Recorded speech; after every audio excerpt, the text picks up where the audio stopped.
The meeting will please come to order.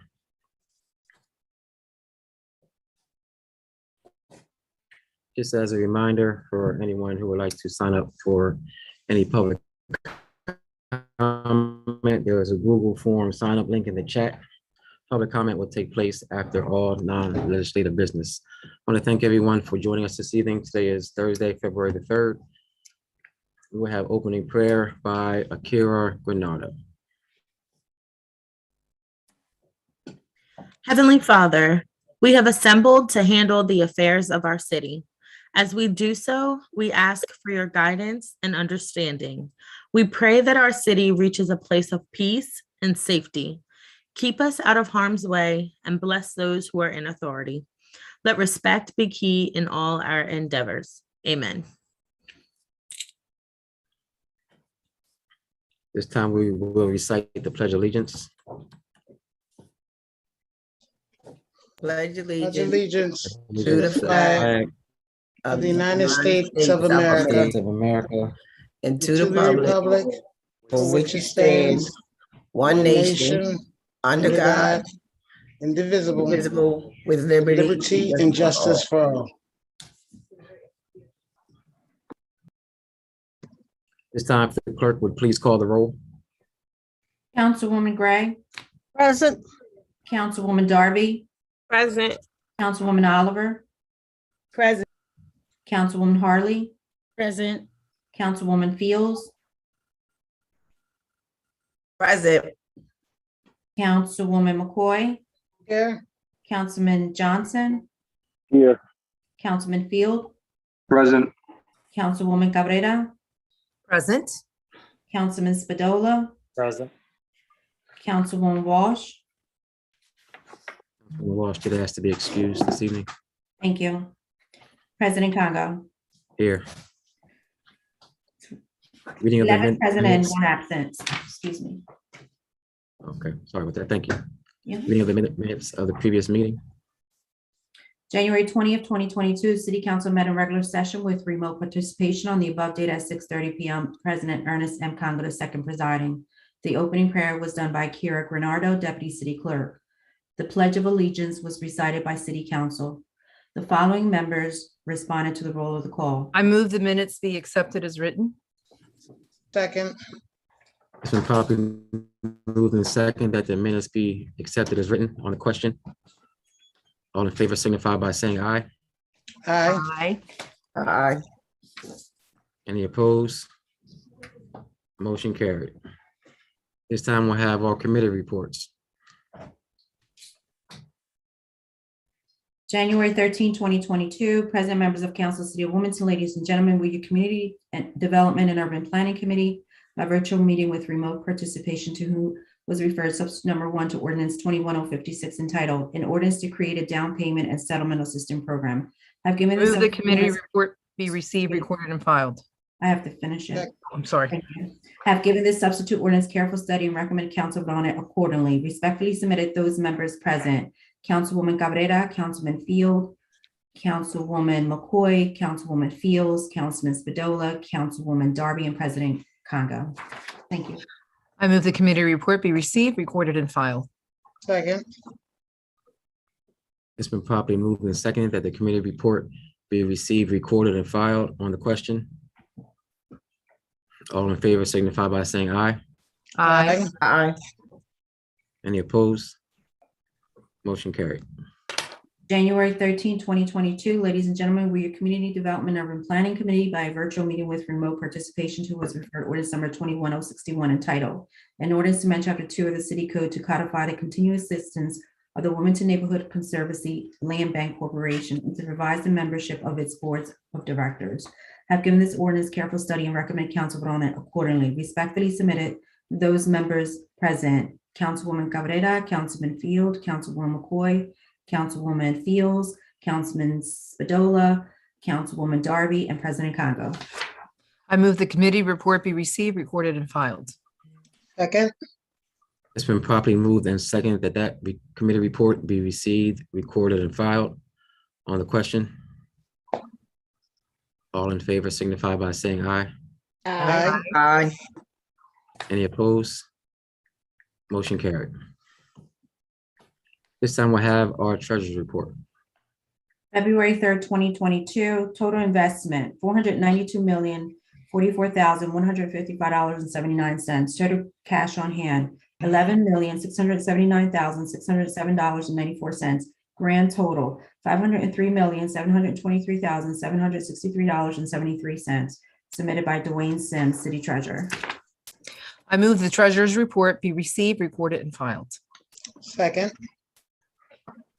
It's been properly moved and second that treasurer's report be received, recorded, and filed. On the question, all in favor signify by saying aye. aye, Aye. Any opposed? Motion carried.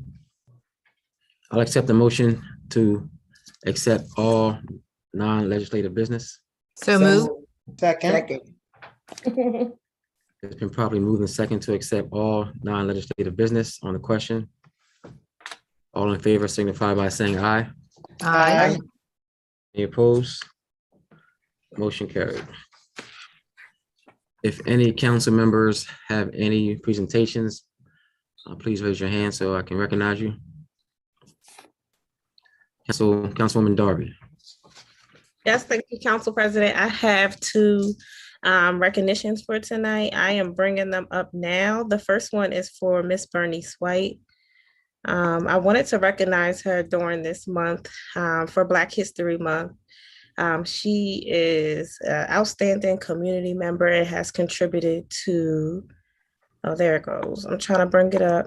Has contributed to Wilmington history and to our youth here. So I'm going to read her recognition here and then have her and her family members speak. I believe she is here.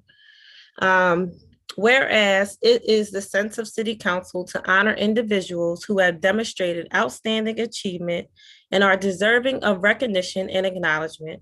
And whereas Bernice Thomas, founder, owner, and executive director of Bernice Education School Aid Center, Inc., shares a deep passion for children and disadvantaged youth, leading to her professional accomplishments throughout the educational system for 38 years.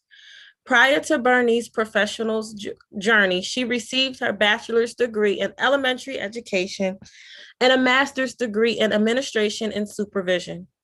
She also received her child care license in early childhood education and administration. And whereas before the launch of Bernice Education School Age Center, Inc., Bernice worked in former Wilmington Public School District, serving as a resource teacher and educational diagnostician. Bernice served as the director of the William Hick Anderson Community Center for 10 years. Bernice was also instrumental in working with the Southbridge Neighborhood House Tutorial Program, where they were able to place computers in the homes of participating families in the Southbridge community. In May of 1999, Bernice launched Bernice Educational Day Camp Incorporated that targeted the population of disadvantaged youth here in Wilmington.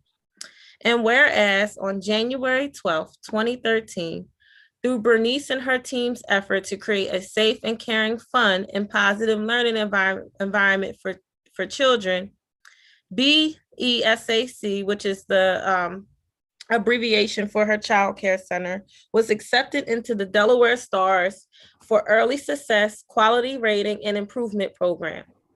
Throughout the years, her center has been committed to providing quality education and services for young children and their families, who often return to thank Bernice for her care and support over the years while sharing their success stories. And whereas in Bernice's leisure time, she volunteered with children, infants, and toddlers at the Alpha Baptist Church, where she then served as the superintendent of Sunday school. Bernice sat on the executive board of directors for the Wilmington Early Education Council and has also received the City of Wilmington Award for Education from the former mayor, James Baker. Bernice has also participated in the annual Thanksgiving Basket Brigade and has been known for cooking dinner for the children and families at the Ronald McDonald House. Those who share a close relationship with Bernice will also know and share her deep passion for cheerleading and see her cheering at the Delaware State University homecoming football game annually. Now, therefore, be it resolved by the Council of the City of Wilmington that this council is pleased to commend Miss Bernice Thomas for the outstanding commitment and dedication of service that she provided to the local community. The City Council wishes Miss Bernice Thomas the very best as she enjoys retirement and reflects her contribution in the lives she has impacted over the past 38 years. So I believe Miss Bernice is here. Before I have her speak, I just want to say how small Wilmington is. When I met Miss Bernice and I was speaking to her and getting to know her, I did not know she was related to Ivan Thomas, y'all. I said, oh, everybody's related here. But that is her son at DETV. But I just want to say thank you, Miss Bernice. It was been good. It's great been talking to you, getting to know you. And I want to pass the mic over to Miss Bernice.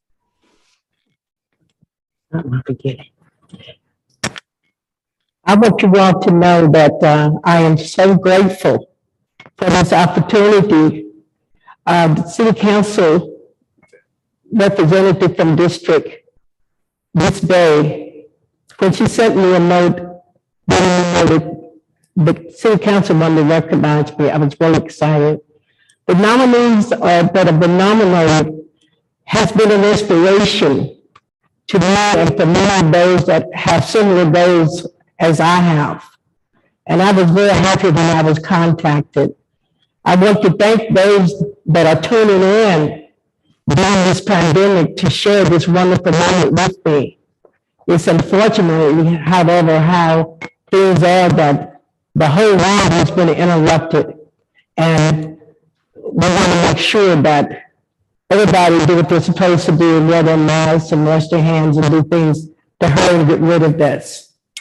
And in conjunction with the purposes here, further, I'd like to express my gratitude and address the competitions that others have been nominated before me and those that are alongside me that have been nominated now, because it's really good to acknowledge those that have paved the way for people to be able to do things that they really want to do in this world and that are worthy of nominations for what they are doing.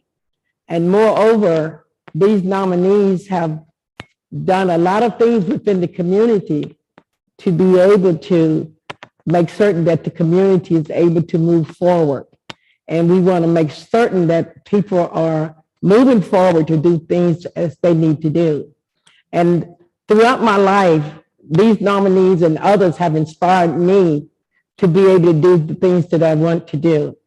Many relationships can be served by working together when people really want to have success and make certain that all the other people that need success are able to get some success. And we've had so much success, we want to thank our stakeholders because they have paved the way to make Bernice's Educational Center to do what it wants to do. To just to name a few, because I'm sure I'm going to forget somebody, WARD, the Wilmington Youth Rowing Association, tennis in the park, swimming, rowing, skating, the 76ers, the many people that have paved the way for us to be able to do what we want to do. And we just have one inspirational thing that we'd like to say, and that is that our building was sold January the 18th, 2020, and we had to close our daycare. Now we want to make certain that I give an inspirational, let you know that we're looking for a building. Anyone want to donate a building to this nonprofit since May 4th, 1999? We say thank you, thank you, thank you. And thank our parents, our visitors, everybody that came through our doors that made our program, Bernice's Educational Daycare, excellent.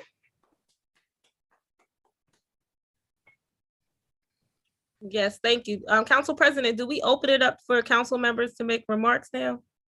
Yes, Okay. and I believe 2 council members have their hands raised already. Councilwoman Cabrera? Yes. Yes.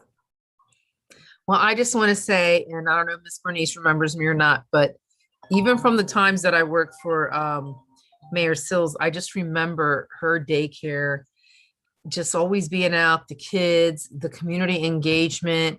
I've always been happy to support any requests that come through.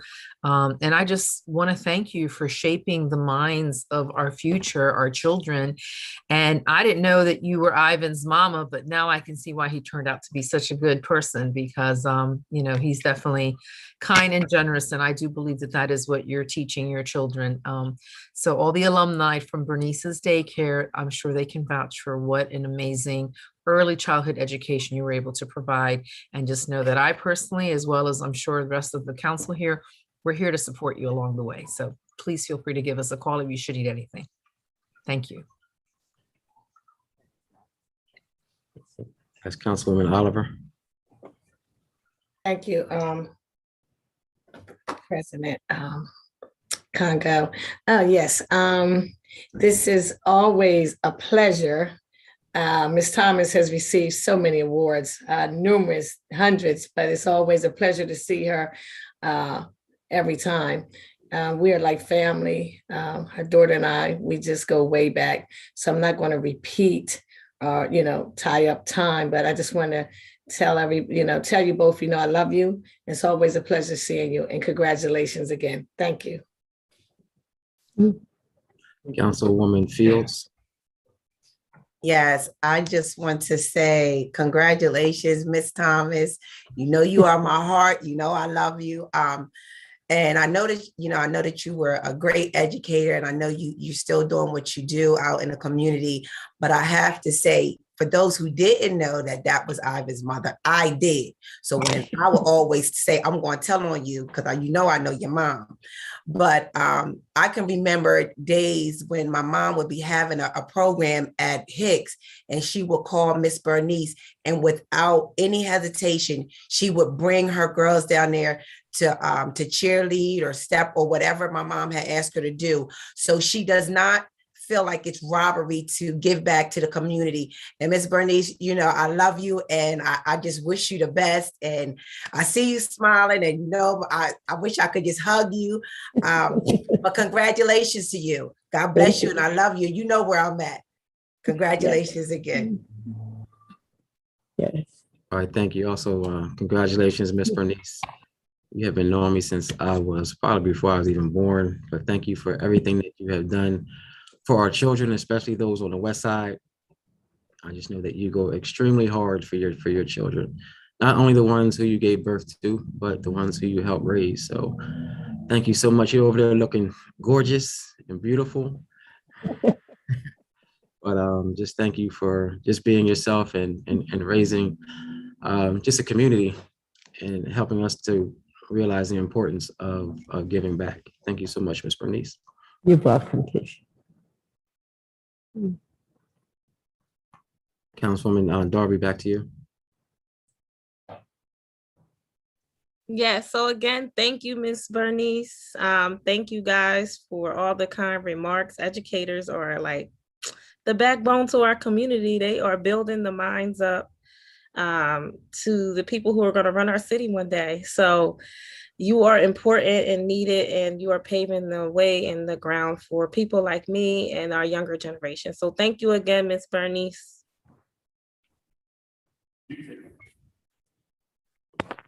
All right. So do you want me to jump into the next resolution, Council President? Yes, you may, Councilwoman Darby. All right, I am bringing that one up. All right, so this one is for our wonderful fire department. So I am recognizing the Black and Brown trailblazers of people who are who were a part of our Wilmington Fire Department. So I am going to start reading this recognition. Whereas it is the sense of City Council to honor individuals and organizations who have demonstrated outstanding achievement and are deserving of recognition and acknowledgement. And the Gallant Blazers, a watchdog group for minorities, was founded and pioneered by retired members of the Wilmington Fire Department. This organization that developed from the Wilmington Fire Department promotes interracial progress throughout the entire fire department and fire services. And whereas this organization was created to ensure that competent Black and Brown individuals are given an equal opportunity at employment throughout the fire services. The Gallant Blazers provide mentorship to the newer and younger minority firefighters to become trailblazers and pioneers for future firefighters while promoting the desire for advancement in higher ranks. And whereas, as the Gallant Blazers stand in solidarity with other minority organizations nationally and internationally, they are esteemed and served as proud members of the International Association of Black Professional Firefighters. And since its establishment, the Gallant Blazers' most notable members who have exemplified the purpose of their mission and the organization are as follows. You have Victor Newman, who was the first Black hire and rose to the rank of battalion chief. You have Sharon Smith, who was the first Black female to retire with a 20-year pension. You have Beverly Wiltshire, the first Black female to dedicate 34 years of service. You have Willie Patrick, the first Black deputy chief of prevention and former chief of fire. You have Gabrielle Papone, the first Hispanic captain and first Hispanic deputy chief of prevention. You have James T. Wilmore and Cliff Armstead, who both served as fire chief. And then you have Fred Cooper, the lifelong historian of the organization. Now, therefore, be it resolved by the Council of the City of Wilmington that this council is pleased to commend the Gallant Blazers for the outstanding commitment and dedication of service that they provide to the local community through diversity and hard work. So I thought this was important to do, especially during the month of Black History. So happy Black History, everybody. To recognize some trailblazers in our city, in our fire services of Black and Brown folks who served. I think it's important to recognize the people who came before you and our ancestors. So I want to open it up. I know some of our firefighters are here to speak in regards to this recognition.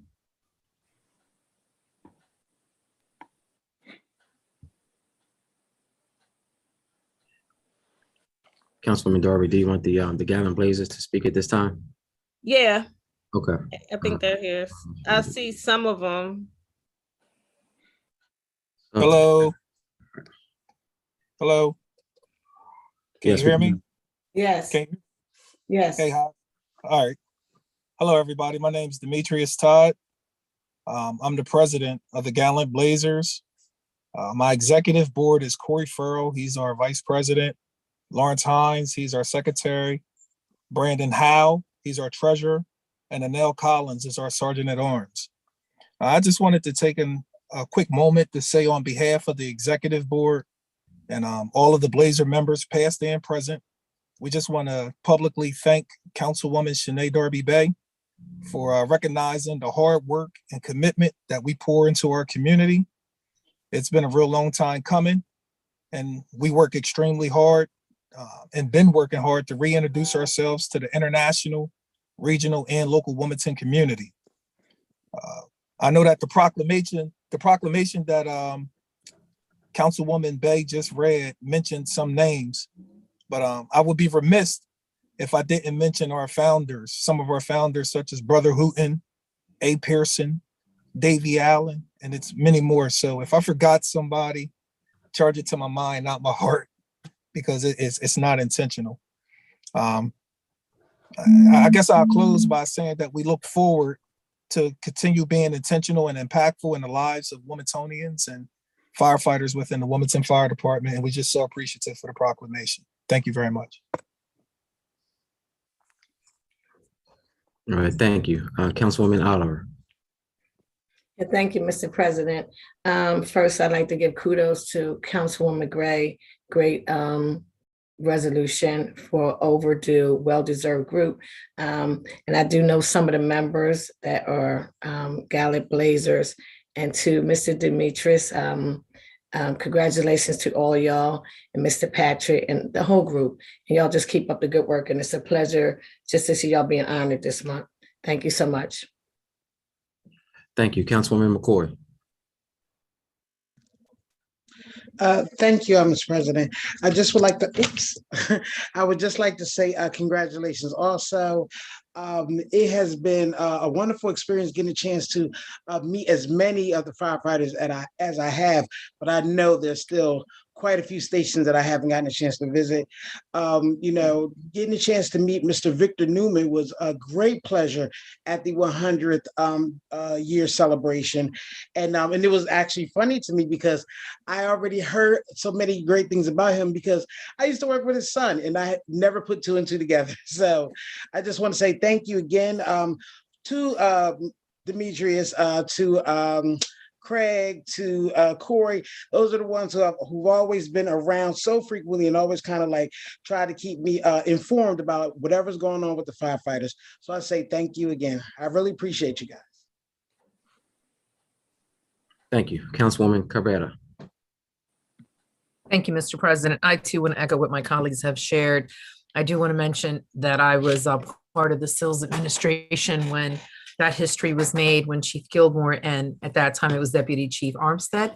And then of course he went on to be chief, and I've had the pleasure of working with Chief Patrick. I always call him the chief. And obviously the pioneers, the people who open doors so that other folks can come through as we strive to be a more inclusive America. So I think it's great that we are honoring our own during Black History Month, being that we have people who have made history right here in our city. And of course, I'd be remiss without congratulating and saying how proud I am of my own, Hispanic heritage, Gabriel Pavon, who is there now in the Fire Marshal's Department. And he's worked very hard in our community. We certainly love him and treasure him. And our lives before we met here in Wilmington in this capacity, our families knew each other from back in the days of Westchester. So our lives were kind of intertwined before we officially met. So congratulations to all. And as we remember history and honor folks as we move forward so that we can improve the history of America and truly be a more inclusive country. Thank you so much. Okay, thank you. Yeah, Demetrius, man, thank you and your team for everything that you guys bring to the table, for having those conversations that sometimes make people who are in the room feel a little uncomfortable, but that are very necessary conversations to have. So congratulations to you and your entire team. Keep up the great work. I just love what you guys do for the community. And I know you just have a mindset of just continuously to give back to the city of Wilmington. So I'm just looking forward to working with you and the Gallant Blazers. Thanks a lot, man. I believe that's everyone. Councilwoman Darby. Yes, thank you. So I am so happy to recognize you guys tonight. Being able to serve in that capacity to your community is important, as I'm in the Army National Guard. When you make that sacrifice of being a firefighter to being a police officer. Was I talking on mute? Just a second. No, we hear you.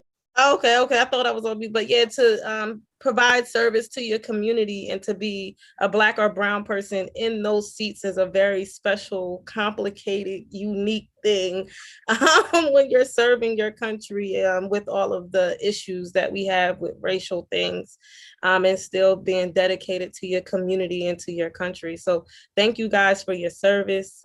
Thank you for all that you're committing and the dedication. And I am willing to support and fight for you guys and make sure that there's diversity in our fire department. Thank you. That's all I have. Okay, thank you, Councilwoman Darby. Councilwoman Harley. Yes, thank you, Mr. President. Good evening, everyone. I just want to start off by saying that it's definitely a pleasure and an honor tonight to present this recognition to Miss Enid Wallace Sims, who most of us know that has been a champion for government, for community, for many, many years. And for those of you that don't know, she retired in 2021, and it would definitely be remiss of Wilmington City Council if we did not honor this great woman and hero. The sponsors on this evening are Michelle Harley, Councilmember Harley, and all the rest of the city council members. Whereas it is the sense of city council to, I want to make sure that, there she is. I just wanted to make sure you on. How you doing? Whereas it is the sense of city council to honor individuals who have demonstrated outstanding achievement and are deserving of recognition and acknowledgement. And whereas Enid Wallace Sims has enhanced the quality of life in our community and has shown a long and sustained commitment to maintaining the high standards of her profession. Enid is a native Delawarean who started her career with Delmarva Power in 1980. Whereas Enid has had the opportunity to work in various departments and hold many positions with Delmarva Power over the years, which has allowed her to gain vast knowledge and expertise in the areas of accounting, insurance, marketing, and public and community relations. She served as a liaison between municipality and utility, aiding on major construction projects, local development, and constituent issues. Enid exemplifies the mission of Delmarva Power and has been instrumental in making them a top choice among neighbors when looking for employment, service, or community support. Whereas even while working in the corporate world, Enid took time to volunteer and aid local organizations in the greater Wilmington area. Through her service on many boards, such as Community and Schools, the Governor's Community and Volunteer Commission, Vice Chair of the Delaware Advisory Council for the United States Civil Rights Commission, Enid continues to exemplify her dedication to the community and her family. With a passion for her state and community, she has worked to develop various job training programs and job opportunities for residents. She has been honored for her commitment and dedication to the community with the YMCA's Black Achievers in Business and Industry Award, as well as the Outstanding Community Service Award from the Martin Luther King Center, and more. Whereas Enid has earned the respect and accolades from the state of Delaware, Newcastle County, and the city of Wilmington for her years of service and dedication. While she is entering this new chapter of her life, we are assured that her dedication to the community will not cease. With Enid's 40 years plus service with Delmarva Power, the programs and connections she has established will continue to provide a better quality of life for those not only in our city, but in our state for many years to come. Now, therefore, be it resolved by the Council of the City of Wilmington that this council is pleased to commend Enid Wallace Sims for the outstanding commitment and dedication of service that she has provided to our state and local communities. We wish you all the best, Enid, in your future endeavors. And again, thank you for your awesome, outstanding service to the community.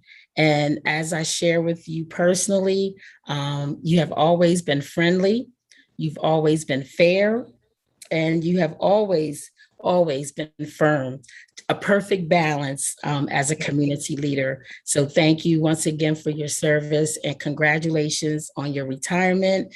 And I just wish you the best of health and in this next chapter. And thank you once again. So at this time, I'm going to ask that we open the mic for Ms. Wallace Sims. Good evening, everyone. And thank you. No, I got an echo here. I am just humbled and excited and ecstatic about this next chapter in my life. I'm looking forward to being able to go see my grandchildren who live in Santa Ana, California. I haven't seen them in 2 years, only via Zoom. I am excited and happy to announce that they have named my replacement. Her name is Nadira Austin, and I know that you will give her the support and the respect and the help that she needs in this new endeavor. I have had a wonderful ride in my career. It is 41 years of time that I've spent with Delmarva, and I am happy to say that I worked on our many diversity initiatives and have mentored and worked with a lot of the young people in the community to bring them on board to Delmarva, because I think it's important for those of us who are in these positions, not only help ourselves, but to also help those young people who are coming up behind us. I will miss speaking to all of my council friends and the leaders in the community. I am still being very active with the boards that I am on. I have not given any of them up yet. I'm making some decisions as to what it is that I am going to continue to do. But one of the things that my significant other, and those of you who know me, Mr. Wonderful told me I had some honeydew projects that I need to complete in our residence. So I'm going to do some of those. You know, parting is such sweet sorrow. I know that I'm going to see a lot of you in my journey here in the city and the state, but I'm looking forward to taking some time for me to concentrate on some of the projects and some of the things that are near and dear to my heart. And for a lot of you, I know some of you didn't know me because you're some new council members. Prior to going to Delmarva 41 years ago, I worked in the finance department for the city of Wilmington. And I worked in the water billing department and worked for Fred Sears and for Mr. Flickinger. So it was a good time and a good ride. And they taught me a lot and helped me when I went to Delmarva to transition into corporate America from government. But even prior to that, I taught in Wilmington Public Schools. I was a business education teacher, and I taught at Mount Pleasant High School and Wilmington High School during the busing. So I've been around the block for a minute, and I'm very passionate about the community and the persons that we serve. So I'm looking forward to my retirement, but I'm also looking forward to some of the new things that I'll be able to do. And I just want to let all of you know that I'm really excited about a gift that my significant other and son have given me. They are sending me to South Africa for 14 days as soon as this pandemic is over. So I am getting ready for that, and I'm studying up on South Africa and looking forward to that. Thank you so much for this award, and I appreciate all of you and look forward to seeing you in the community. And if there's anything that I can do, please feel free to call me because my phone number did not change. Thanks. All right, at this time, we will open up for comment from council members, starting with Councilman Nathan Field. Yes, I want to second the sentiments of this resolution. And I only got a chance to work with Enid for 1 year, but was thoroughly impressed. And I must have raised at least 30 issues with you in that 1 year, and every single time I brought it to your attention, it was immediately addressed in a very impressive way. And I would also say that every single one of these times, it was a complaint that usually from an angry constituent, sometimes, kind of a hostile situation. And it was fun and enjoyable to work with you to resolve these issues. And so good luck and enjoy your well-earned retirement. Thank you. Councilwoman Oliver. Yes, thank you. I also like to echo the sentiments of my colleagues. Ms. Wallace has always been very committed to her community. She's very passionate. For years, everyone's always talked about the great outreach work that she has done in the community. You can call her. I'm asked to call her early in the morning, late at night, blackouts calling. I mean, you don't even think to call it Delmar Power number. You know, it's like she was Delmar Power. So people would say, why do you always call? And I'm like, because she's Delmar Power. Why am I going to play around? I'm just going to cut through the chase. So I would just like to congratulate her once again on her commitment to her job. It's hard to find people who are dedicated like that. And Delaware is small, for y'all who don't know. Enid's aunt and my favorite aunt who raised me were best of friends. So our families are very, very close. We're very close, most of the older ones, but they're no longer here, but I know they're looking down on us. But Enid, thank you so very much for all that you have done for our community. And like you said, your number hasn't changed, and I wish you the best, whatever you decide to do in your next chapter. Thank you so much for everything. Thank you, Councilwoman Gray. Thank you. I'm going to be redundant. Every time I had to call Ian, it was a pleasure. She made it a pleasure to call her with a complaint. I mean, I really looked forward to the conversation and how she approached it, and she always got the job done or told me how to get it done.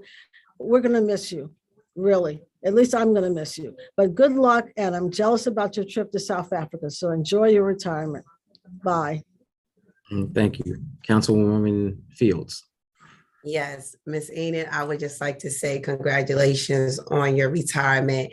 And being though my mother isn't here, and I know you helped her out tremendously in Western City, I'm going to say thank you for her. Thank you for helping her with the constituents in Western City and all throughout the 5th District, because I know you were on her speed dial. She will call you. You said, well, hold on, Miss Fields. I could be in the office with her. She said, hold on, Miss Fields. Let me get this phone call. Let me get this. So I just want to say, as a constituent in Western City, I thank you and I appreciate you for your community outreach and for you always being present and coming to community meetings as well to inform us what's going on in our communities. So please enjoy your vacation. I'm calling it a vacation. Enjoy your vacation. Enjoy your retirement. Please enjoy South Africa. But when you get back, I'm going to be calling you. It's like, no, I'm just joking. I'm going to miss you, Miss Enid. I'm going to miss you a lot. But God bless you. Many blessings to you. Thank you. Thank you, Councilwoman McCoy. Thank you so much, Mr. President. I just want to say, Ms. Enid, actually, when I heard that you were retiring again, I thought this was going to be like the last time, because the first session I got in, I heard you were retiring, and I'm like, oh, I just got a chance to meet this lady, and you stayed, and I was like, yay. Because, you know, honestly, there are these great big projects that needed to happen through Delmarva, but you were still the person I needed to call, even with the little minuscule stuff that I had no idea who I was supposed to talk to. And you literally were like customer service for me. Like, you're like, oh yeah, I know who you should talk to this person. And that was fabulous for me as a brand new person coming in, not knowing how to make those connections. And I just want to say thank you. I know that your retirement is well-deserved, but I have to admit, I was crossing my fingers that you could stay a little longer. I said, so thank you so much, and good luck to all of everything that you're doing in the future. I know you're going to have a great time, and have a good time with those grandbabies. All right, thank you, Councilwoman McCoy. Cousin Enid, congratulations on your retirement. I was thinking along the same lines as Councilwoman McCoy, like what number of retirement is this for you? But it definitely well deserved. You are going to be sorely missed, I'm sure, at Delmarva, but I think even more by the city of Wilmington. I know you named your replacement, but good luck to her. I'm not sure how she is going to fill your shoes. I was actually waiting for you to say a couple more names. you almost see like a team to replace you, just because of your wealth of knowledge. So, you know, kiss those grandbabies. Kiss my cousin out there when you go out west. Well, congratulations and enjoy it. Back to you, Councilwoman Harley. Thank you, Mr. President. So Enid, as you can see, City Council definitely is going to miss you. And as you can hear, we really, really appreciated you. And as Councilmember Oliver said, as it relates to family, you go back with my oldest sisters, y'all went to college together. And I just want to say thank you, not only for what you do in the community, but what you do for my family, my extended family. You have a heart of gold. And the thing that always amazed me about you is how no matter the situation or how difficult or how challenging things were, you always had such a patient demeanor, no matter what. So I just admire you. I really, really do. And like I said, you had the perfect balance of being friendly, fair, and firm. So again, congratulations and enjoy your retirement. Thank you. Thank you, Councilwoman Harley. Are there any other council members who have any presentations?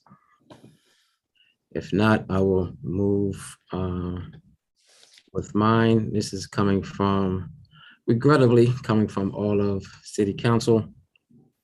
Some of you, well, most all council members know, but I'm not sure if the public knows that our beloved Chief of Staff, Daniel Walker, is moving on. He has accepted a position with the state. I wish him nothing but the best. They definitely received a jewel in Daniel. So I'm going to read this, then I will allow for council members to also give some remarks. Again, this is coming from all of council with a sad face. Whereas it is a sense of City Council to honor individuals who have demonstrated outstanding achievements and deserving of recognition. And Wilmington City Council Chief of Staff, Daniel T. Walker, is one such individual.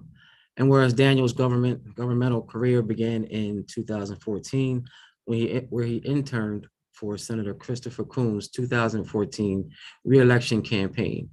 Daniel holds a Bachelor of Art degree in Political Science from the University of Delaware and a Master of Science in Management, concentration in Public Administration from Wilmington University.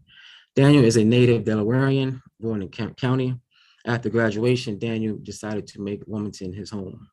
And whereas prior to his role as Chief of Staff, Daniel served as the Executive Director for the Delaware Campaign for Achievement, now also known as CAN, which collaborates, empowers, and mobilizes everyday Delawareans to advocate for a high-quality education system for all students.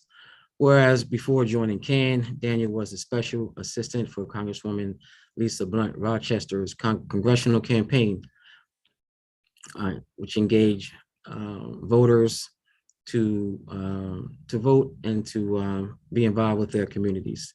Daniel worked for the Delaware General Assembly Majority Caucus as a legislative aide, assigned to the Vice Chair of the Education Committee and Chair of the Labor Committee. Dan served as the founding chair of the Delaware Young Democrats before being elected as Vice President in 2017. And whereas on October 7, 2021, Daniel received the Delaware Business Times Class of 40 Under 40 Award. Daniel has also served as an advisory board member for various nonprofits, including the Newark JCs. He is a board member for the Planned Parenthood of Delaware and a Rock Manor and the Rock Manor Corporation. And whereas this body of council commends Daniel for doing an outstanding job as Chief of Staff in his short tenure, which he was the chief advisor to council for negotiating the budget, redistricting that happens every 10 years, development and implementation of various research policies, developing and boosting staff morale, guiding council on various controversial legislative matters, and being a change agent, just to name a few. Daniel worked tirelessly, many times 60 or more hours a week, and never once complained. Job well done. Now, therefore, let it be it resolved by the council of the city of Wilmington that this council is pleased to recognize and commend Daniel T. Walker for his many accomplishments and service with the City of Wilmington City Council. Daniel, council wishes you the best in your new endeavors with the state of Delaware. And I will go to my council members. Councilwoman, before we go to any remarks from council, it is now 7:23, and per our rules, our council rules, for public comment, if it goes past 7:30, we need to make a motion to extend it. So I'm sure that I'm sure most council members will have a few things to say. So I'm just going to go ahead and take care of this business right now and just make a motion, to accept the motion to extend public comment past 7:30. If I can get a second. Second. All in favor signify by saying aye. Aye. Any opposed? Motion carried. First, we have Councilwoman Gray. Thank you, Mr. Chair. I must say that I was a doubter in the beginning, but Daniel has far surpassed all my expectations. His level of organization is phenomenal and his response time is impeccable. So I have nothing but positive things to say, and I'm so sad that he's leaving. I don't know how we're going to replace him. I asked him to suggest a replacement and I haven't gotten an answer, but good luck and good luck. Thank you. All right, thank you. Councilwoman McCoy. Thank you, Mr. President. I just want to say, yeah, you are truly be missed, Daniel. I've actually known you before you became our chief of staff. I've always been impressed by everything you've told me. You've actually advised me during my first campaign. So we kind of go back a little bit. But once you got on to our chief of staff, the wealth of knowledge, I was in awe. And you were just here to make certain that you informed us of everything that we needed to know. Like we were a much better council because you were our chief of staff. And so I thank you. And I actually can't wait to see what happens when you get to your new position and see how that will affect us and how you will help the state. So good luck to your next position. And I know I'll still see you. I got your number in my phone. All right, thank you, Councilwoman McCoy. Councilwoman Cabrera. Thank you, Mr. President. Well, first of all, Daniel is irreplaceable. We will not be able to replace him, but I do know that he is, submitting some names of some really qualified folks that I hope all of council will consider. And at his discretion, he thinks they will do a fine job. I think about Daniel, and this is what I said to him. I said, Daniel, you came in here and everything that my colleagues mentioned, the organization, just being knowledgeable, being on point, that doesn't need to be repeated, but it is true, he is. What I admired the most about Daniel was this. He was great at handling us because we're not an easy bunch, for God's sake, we really are not.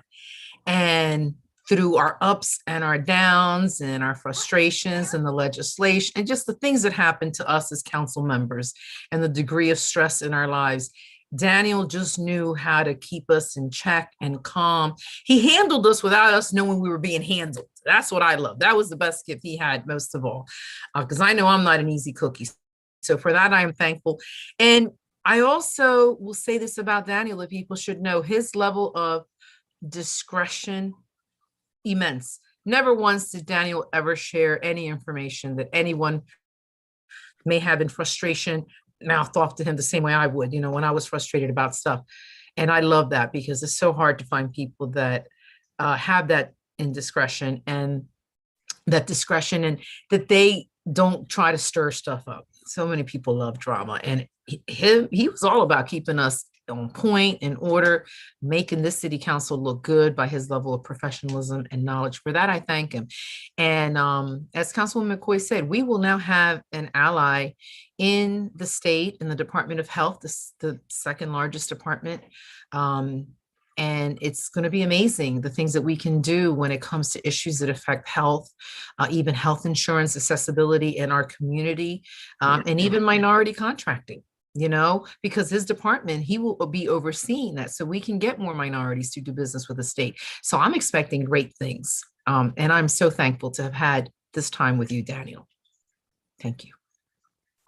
Thank you. Councilman Spadola. Thank you, Council President. I definitely agree with all the sentiments.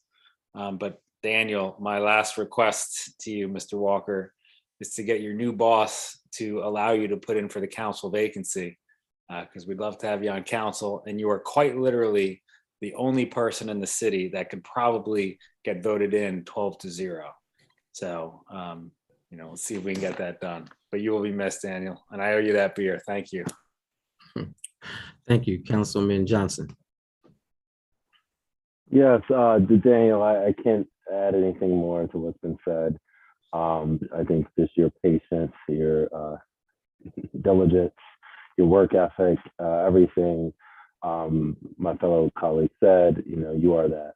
And what I loved was your energy, your youth. I think people saw probably the disadvantage in the beginning was an advantage. You had the energy to deal with all of us and different personalities. So, thank you very much. And, I know you're going to be a great leader for our state and represent the city, as you still are a city resident. So I know you always have the city of Wilmington at heart, and we definitely will be calling you about COVID testing and other things and funding. We're not going to leave you alone, but thank you very much, Dan, from the bottom of my heart. Thank you, Councilwoman Darby. Yes. I guess my colleagues said a lot of the things that I wanted to say, but I want to say thank you, Daniel, for the work that you put in. I know I met with you a lot. We had reoccurring meetings, and I always had ideas and thoughts, and you were able to bounce them off, help me think things through, giving me ideas. And like I said, I love the youth, the energy. It gave me what I needed with all the energy I have and the thoughts and ideas I have for council, legislation, initiatives, things that I wanted to do. You are going to be missed.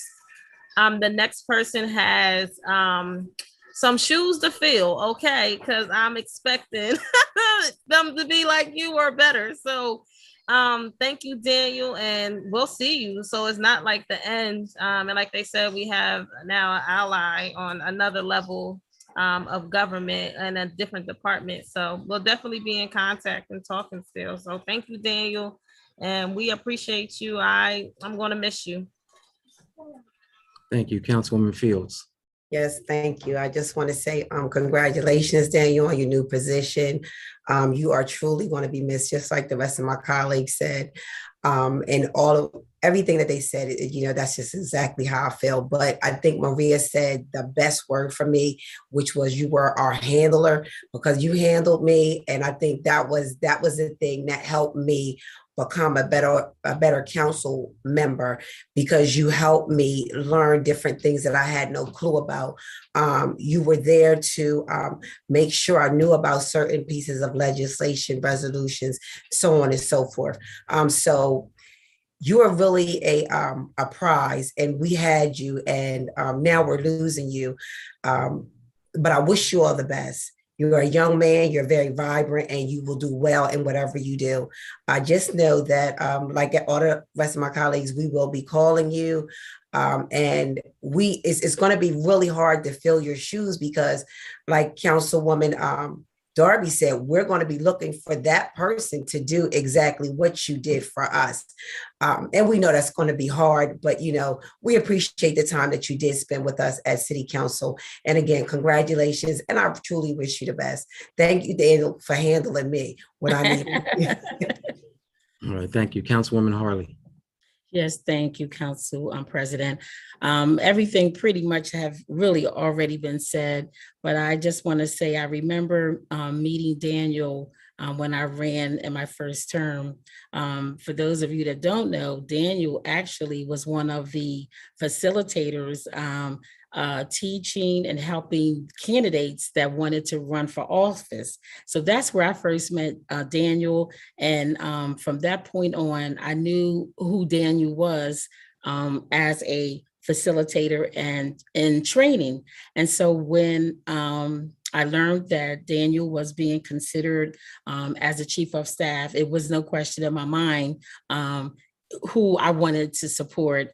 And I think I did that very openly and candidly, because it's really all about the most qualified, not popularity, but the person that is going to get the job done.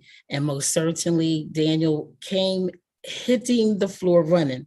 I mean, he hit the floor running in a way that I just was really amazed how he was able to just juggle everything, learning a new job, dealing with 13 personalities, understanding just the lay of the land. I was just really amazed at how he was able to just get in the job and just take it and handle it, the personalities, and move forward and get things done the way that he got things done. But there was two things that I really admired about Daniel that I think is so critical above all, and that is integrity. I really appreciated his integrity as it related to he was hired to get a job done, and that's exactly what he did. So the state definitely will have, they are receiving a gem in Daniel, and I just wish you all the best because, you know, qualities that you possess, you deserve all the best. So thank you for everything and all the best in your next chapter. Thank you. Thank you, Councilwoman Oliver. Thank you, Mr. President. I'm not going to be redundant. Everything council members have said, I really do echo. You know, Daniel is an extraordinary young gentleman who we really did appreciate. And as everyone said, he just came on, you know, it just came on running. But I really admire how warm and humble he was about his position. And he took his position very seriously. And to be here with us for such a short period of time and talking to all the department heads and how everybody gravitated to him and really respected him. So I'd just like to say congratulations on your new endeavor, one of the largest financial departments throughout the state. And just to tell you how much I love you, and you have really been a jewel to me, because it's not a lot of people know my personality. I'm a Pisces. And remember Daniel telling me one day, you're something else, but I know how to deal with you. And I just want to thank you so much and congratulations to all your future endeavors. And I love you so much. And I just feel like crying, but I'm not. Yeah, Daniel, I'm not going to repeat everything that was already said. They are all 100% correct. And it was funny because our relationship, usually the president and the chief of staff, the relationship is one that the president always chooses their own chief of staff, but it didn't happen that way. You know, I wanted to do things more inclusive and openly, and you were chosen instead of my choice. But it's amazing just how God works everything out, because you have been nothing but a blessing, honestly, to me and all of council, as you have already heard. Not only city council, but I believe our staff has just as much admiration and love for you. The staff on the 9th floor, WITN, you're always trying to look out for everyone's best interests. Not sure how we're going to find your replacement. I'm almost not even looking forward to it. Like, how do we get another Daniel in here? So, but I know you're going to be assistant deputy. I think that's your title. But I feel sorry for who is in charge now, because there's no way that you're not going to rise to the top of the ranks wherever you are. So they better watch out. And like, nobody on council wanted you to leave, and especially me. Until the point where I was like, I'm going to match the state salary. Whatever the state's giving you, I'm going to give you a little more. And he just has so much like love for me and concern for council that he was like, nah, you can't do that. It's not going to be a good look for you guys. You don't want to have that kind of controversy. So I really appreciate his looking out for me and for council and not doing something that could have, just made us look kind of foolish in the community's eyes. Just a humble guy, especially. I think Daniel just turned like 28 years old. And for him to have the capacity that he has and have the connections that he has throughout the entire state is just incredible. So again, I'm not going to take up too much time, Daniel, before I start to cry. So I'm going to give the floor to Daniel so that he can say what he needs to say, and then I'm going to boot him off because he's leaving the show. So He is. I'm taking it so personally, and I gotta get out of my feet. I am too. But Daniel, the floor is yours, man. Thank you, Mr. President, and thank you to all of City Council. It has been an extreme honor. I got into politics because of something Miss Angela Davis said. She said, I'm no longer accepting the things I cannot change. I'm changing the things I cannot accept. And that is something I have lived by. And it has been a pleasure to just serve City Council in this capacity, as you all are change agents for the constituents that have elected you to represent their interests and their desires as a legislative body. And this was not expected. I wasn't expecting to leave or even to accept this offer.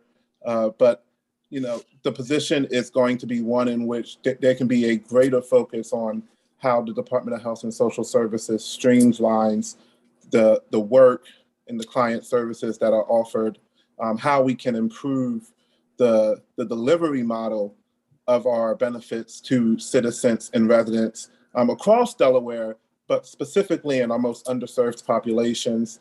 That's a real passion of mine, and I know it's a passion of the secretaries. And so I just look forward to being able to step in and pull up my bootstraps and get it done. To the staff that has been amazing, they make me look good. I would not be here if it wasn't for Marshall and Maribel and Akira, Ajana, Wendell, Yesenia, Tracy, Tracy has my heart. She's always telling me, you need to eat, you need to drink something. I'm not letting you leave here, Daniel. You got to do this. And that's what we're for, you know, Shaq and Amanda and everyone who has been a part of the City Council staff, our policy fellows, our receptionists, our freelancers with WITN. It's a good team. Council has assembled a good team, and that made me look good. And so I just thank Council for, you know, doing the work that you all have done. And I'm going to miss this position, but, you know, I'm staying a resident of the city of Wilmington. I'll be in the city of Wilmington. And I can't believe Councilwoman Harley took it way back to the campaign training, but That's right. I do remember that. So I just appreciate you all. I love you all, and I can't wait to see the bigger and better things we're able to accomplish for our city residents. Thank you. All right, thank you, Daniel. Well, we still have them for a few more days, so we definitely have to get our money's worth. I think he was the Olivia Pope of the City Council. Yeah, definitely. All right, this time we are going to move to public comment. Just want to remind everyone that who has not signed up but may want to speak, that there is a Google form sign up link in the chat. The time limit is 3 minutes. When it gets to be around 30 seconds, we will give you a friendly reminder. At this time I think we have 6 people who have signed up. We're going to start with Ray Sakamandi.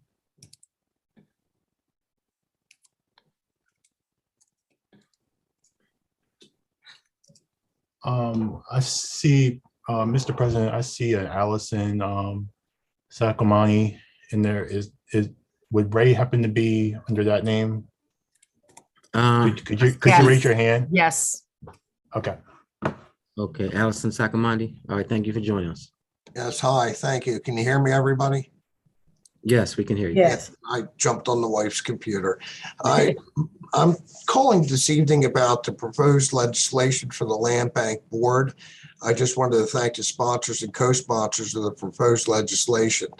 The initial legislation was written years ago, about 3, 4, 5 years ago, when CRA positions at the banks had local people that oversaw redevelopment and development in the communities. They no longer have those type of positions locally. They're done regionally, and those seats have gone left aside on our board. 3 members haven't been filled in years. And then we also have a couple of seats from the partnership that just have been empty. So our board lacks diversity. Our board lacks members. I just want to thank the sponsor of the legislation, the co-sponsors, to recognize that so we could have this board looking like the community and mirror our community. And I just hope to have it staffed up once again. I just wanted to thank you for bringing this to everyone's attention. And I hope everyone votes in support of it. That's all. All right, thank you. Thank you, Ray. Next, we have Rick Jessner. Rick Jessner.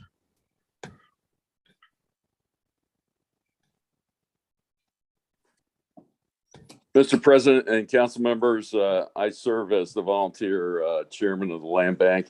And just to echo Ray's comments, we look forward to this legislation passing so that more citizens of the city of Wilmington can be represented and be active on our board. We think we've made some pretty good accomplishments over the last couple of years with the land bank and getting properties back into productive use. And we believe that this legislation will be very powerful in helping the land bank move forward. Thank you. Thank you. Next, we have David Ross.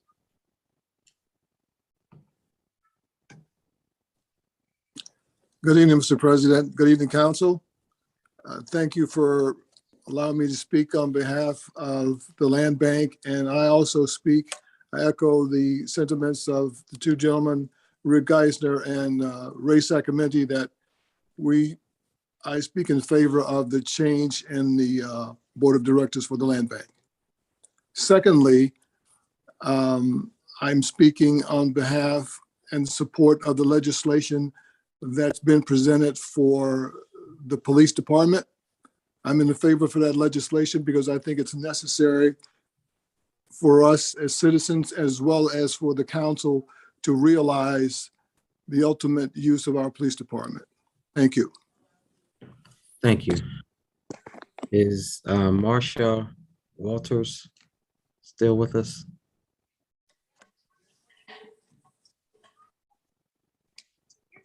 Can you hear me? Yes, we can hear you. Thank you. Okay, great. My name is Marsha Walters. I live in District 2. And I'm calling about your resolution in the last council meeting to blame Robert Tracy, Chief of Police, for a lot of things that I don't think he should have been blamed for. With all due respect to council, this stinks to high heavens. I don't know what you were thinking, why you were thinking it. I'm not a political animal.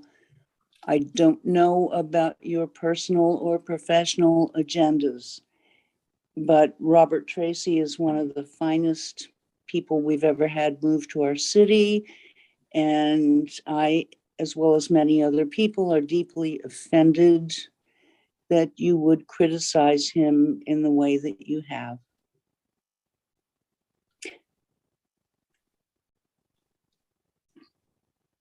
Okay, thank you, Mrs. Walters. Were you finished with your comments? I am. Okay, thank you. Next, we have Tony Vandergrift.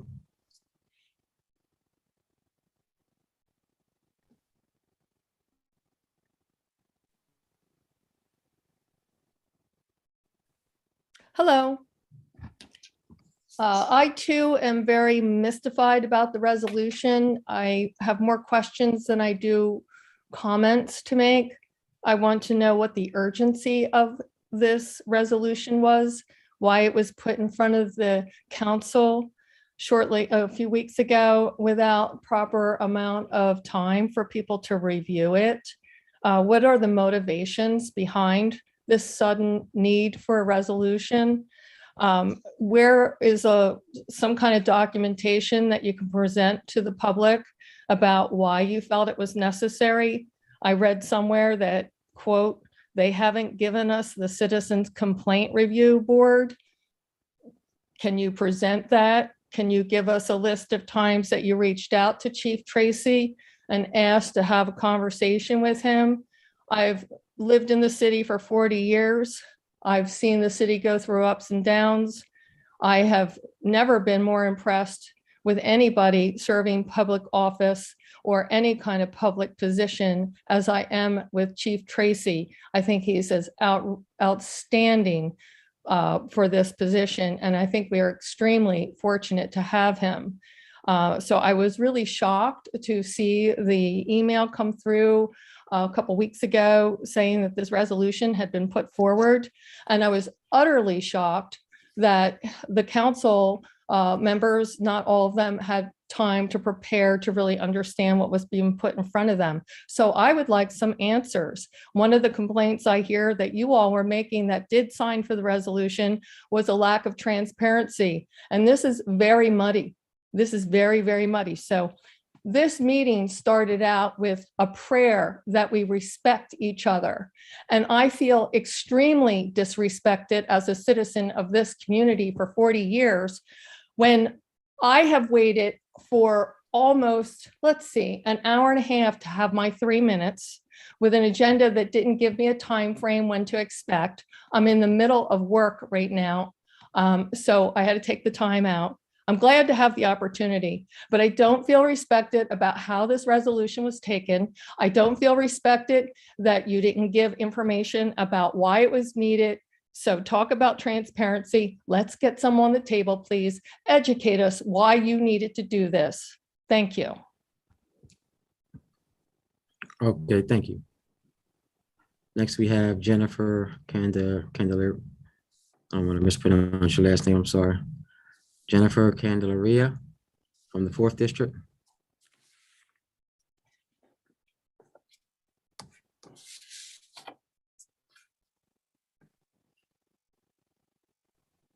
It must be going. All right, next we have, yes. Mr. President, I do not see Jennifer on. Okay. Next we have Brandon Fletcher from the 5th District.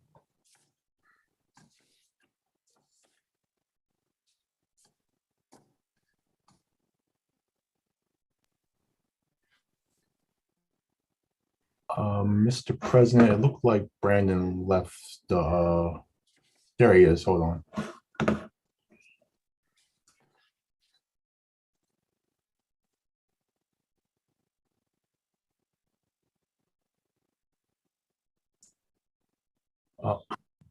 Hello, can you hear me? Yes, we can hear you.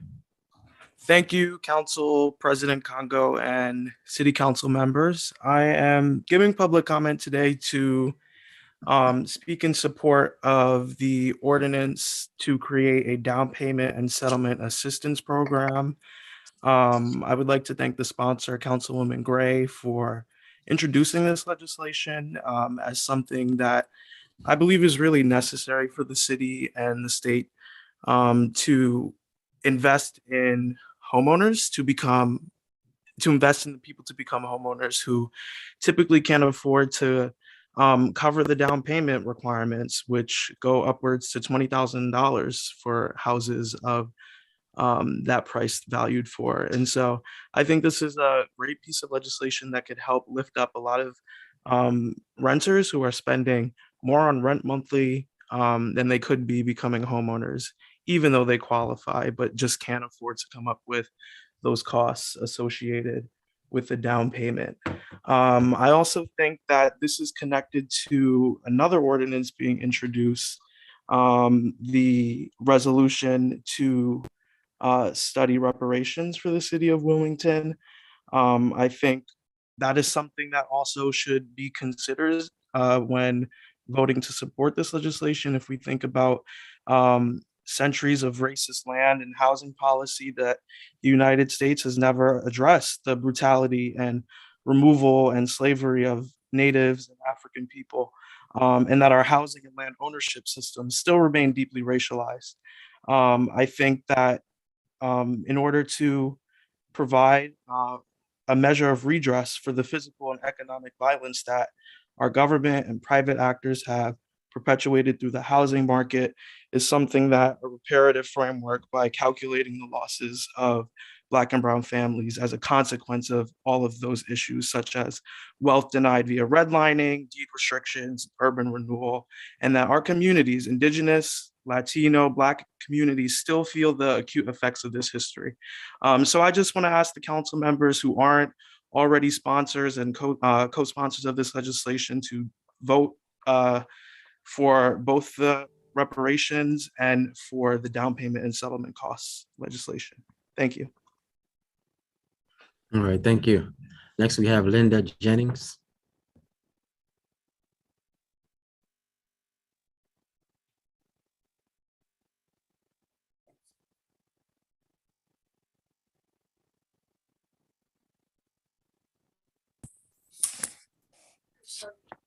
Yes, Ms. Jennings, you can just introduce yourself and let us know what district you're representing. Hello, Council. I'm sorry, there must be some confusion. I did not sign up for public comment, Okay. All but I right, well, appreciate it. Thank you. thank you for joining us. Next, we have Christina Kelly. If you can introduce yourself and let us know what district you represent.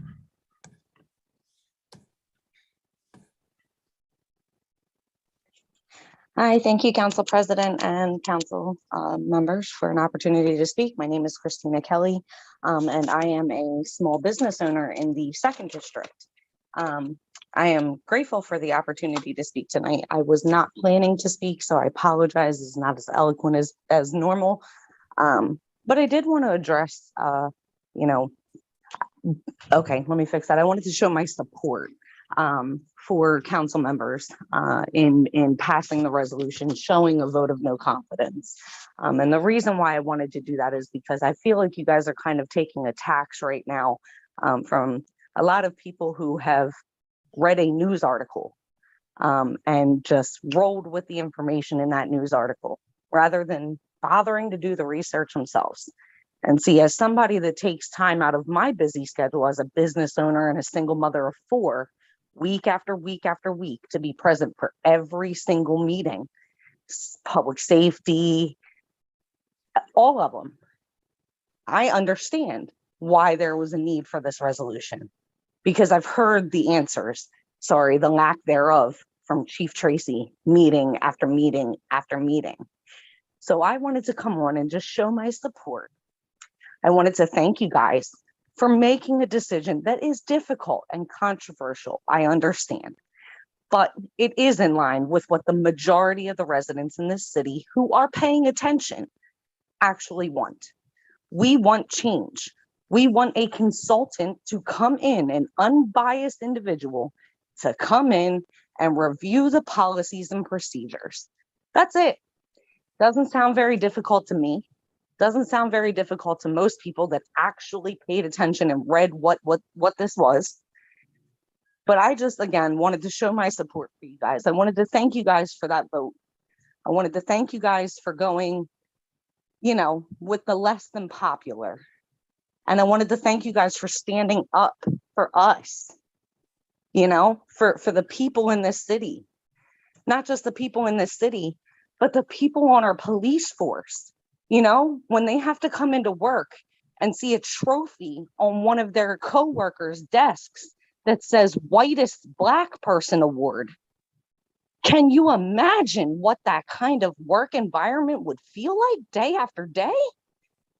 Especially when you're in a city with more than 70% Black and brown people. It blows my mind that some can't put aside this Blue Lives Matter, this whatever, to just say, hey, there are some issues here. Let's take a look at what can be done to address them. So again, I just wanted to thank you guys. I know it's not easy to, go against the grain, and I know it's not easy to put things up that might be controversial, but it's massively appreciated by myself and by many, many, many, many others in this city. So thank you again. Okay, thank you. Next, we have Michelle Logan, I believe.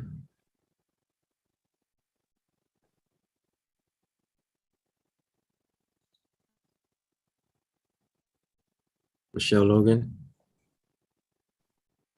Must have left. Mr. President, Michelle is here. If she can unmute her mic. thank you. Ms. Logan, if you can please unmute your mic.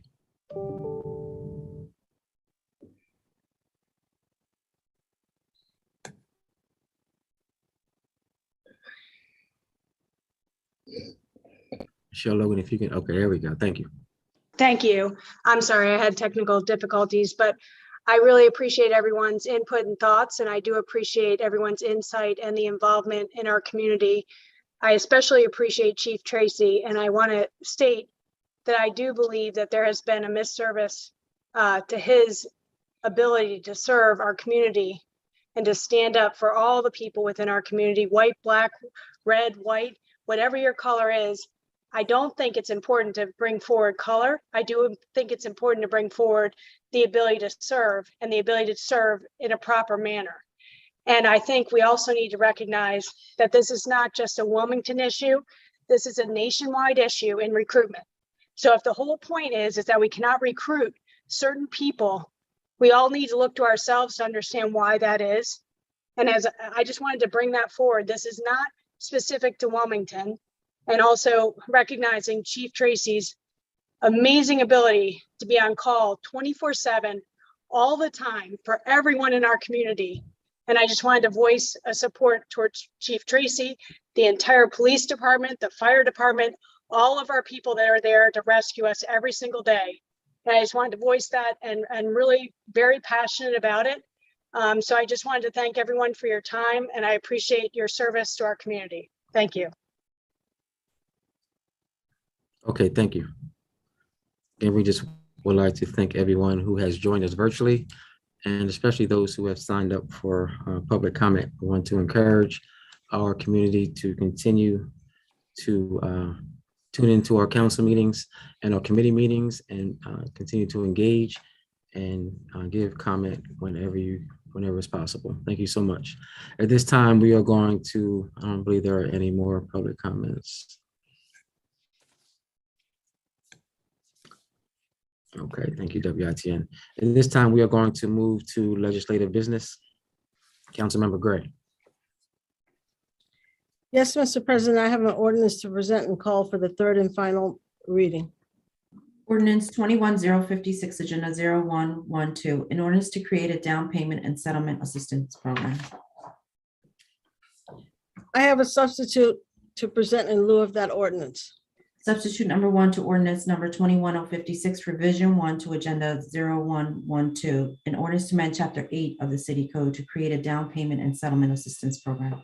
Mr. President, I move that it be known as the enacting clause of the substitute ordinance and call for a yea and nay vote. Second. It's been properly moved and seconded that be known as the enacting clause of the ordinance and called for a yea nay vote on the question.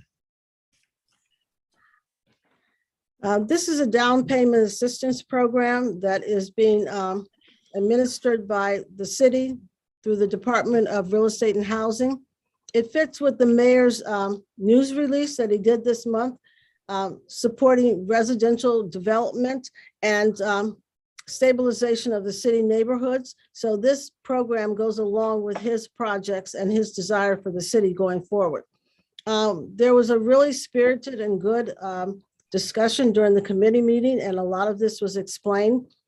Basically, this is a program for people who have less than 80% of the HUD median income, which right now is $75,600 for a family of 4. So if you make less than that as a family of 4, you would qualify for this program. This program will give you up to $15,000 toward down payment settlement. Everyone knows, or most people realize, that that is the most difficult thing to come up with when you want to purchase a home, is a down payment settlement. So this will help first-time home buyers and people who are on the verge and really don't have the money as a down payment. We'll have to have $1,000 and bring that to the table. It has to be your primary residence for 10 years. And I think those are the basics. So I'll just take questions. Okay, thank you. Councilman Johnson. Yes, Councilmember Gray, I appreciate this ordinance getting to the plate. And actually, I just became aware of it maybe about 2 days ago. I guess my first question is, being finance chair, is where does the funding come from for this program? Because if we set this up, which we need to, where's the money going to come from? It's going to be real estate and housing. Is it going to come from the Fed? Where's the primary source of funds? Do you want me to answer that, Mr. President? Yes, you can answer now, Councilwoman Gray. Thank you. In the ordinance, it states that the funds will be grant funds, and basically it'll be CDBG funds. It also says and capital budget, but according to Mr. Weir, that was put in there just so that he would have the freedom to fund it however, but basically it'll be grant funds. So this has zero effect on the city's budget. Okay, great. And that was the only question, Council President, I had, is because I saw the fiscal note, I wasn't exactly sure. You have my full support, and I would like to be added as a co-sponsor. Thank you. All right, thank you. Councilwoman Cabrera. Thank you, Mr. President. Yeah, I do want to add that we had a very, very healthy discussion on this particular bill at our committee meeting, community development and urban planning. So I remember buying my home under a similar program back in the day. So I think that this is a great piece of legislation. There was a healthy debate about the amount, whether you give them 10, whether you give them 15, neither here nor there. It's not going to break us. There is a lot of support now for people to buy homes. There's money from the state. The banks are giving very lucrative incentives. So by having this program here in Wilmington, I really firmly believe that it is an incentive for people to buy in Wilmington. And we do want to encourage more home buying in our city. And there's opportunities too. One of the questions that was asked, I do want to add, is that if somebody buys like a land bank property and you're going to make it a rehab, you still qualify for this money in addition to funding that the bank can give you as part of your loan. So we really want to encourage more home ownership in the city of Wilmington. So I want to thank my council colleague, Linda Gray, for introducing this. And as a recipient of this program, it works. And I too would like to be added as a co-sponsor. Thank you. Okay, thank you. Councilwoman Harley. Thank you, Mr. President. I just want to congratulate my council member, Gray, for bringing this program back to the city of Wilmington. As we all know, our housing stock is pretty much renters, and we definitely need more programs like this to encourage more home ownership. So thank you for presenting this legislation. It's a good piece of legislation, and I had asked to be added during the committee meeting. So just in case I'm not on there, I want to be added as a co-sponsor. Thank you. Okay, thank you. Councilwoman Darby. Yes, thank you. I want to say thank you, Councilwoman Gray, for presenting this legislation. I believe I'm already a co-sponsor. If I haven't been added, please add me. I think this is so key and important. We're in a predominantly Black African-American city, and we need to see like a radical increase in Black home ownership to see the progress in bridging the Black and white home ownership and wealth and equity inequalities that exist. And one of the defining factors of economic well-being for individuals and family is their household net worth or wealth. But as we know, all families aren't equal. So we have decades of racial injustice and economic inequities and inequalities that have led to persistent disparities in wealth, specifically for people of color. So hopefully this is like one foundational step in building wealth through home ownership for all families in Wilmington, but specifically being a predominantly African-American city, that we build wealth in those communities and build home ownership. So I am full support. If I'm not, please add me as a co-sponsor for this. Okay, thank you. So noted. Councilwoman Fields. Yes, I would just like to, I'm going to agree with the rest of my colleagues Councilwoman Gray, thank you so much for bringing this up. It is really appreciated, and I'm glad you decided to do this. This is a great piece of legislation. I don't know if everyone knows, but the 5th District is about 90% of rental properties. So with me as the council person for the 5th District, I am definitely looking for home ownership. We have new houses being built in West Center City. So I am just excited about this, and I am just hoping that those potential homeowners will take advantage of this new piece of legislation that you are bringing forth. Again, great piece of legislation, and I'm hoping that our people would take advantage of becoming homeowners and break the curse of being in rental properties. Again, I don't know if I said I wanted to be a co-sponsor in the committee meeting, but if I didn't, please add me as a co-sponsor to this piece of legislation. Thank you again, Councilwoman Gray. Great job. Thank you. Councilwoman Oliver. Yes, Mr. President. It was a lot going on in the committee meeting. I'd just like to be added as a co-sponsor, and I make sure I check this for now on in the future, so I don't be just taking up time, but I like to be added, and I think I was. I apologize. Thank you. Okay, thank you. I would also like to be added as a co-sponsor. Just want to thank you, Councilwoman Gray. I know this has been a passion of yours for some time now. This can definitely be a game changer in our city. I'm not sure how much funding we're going to have originally, but we need to make sure that it is refunded and refunded and refunded again, because this can be just life-changing for so many of our residents. So at this time, I will go back to you, Councilwoman Gray, for any closing comments. I would just like to thank everyone that wants to be a co-sponsor, and I'm excited if this passes to see new people wanting to move into the city and people that already live here wanting to own. It is a stepping stone to moving up in the economic pyramid. You know, people who own homes usually own cars. People who own cars usually are working, and all this will contribute to Wilmington being a better city. So you can call for the vote, Mr. President. All right, thank you. Clerk, please call for the roll.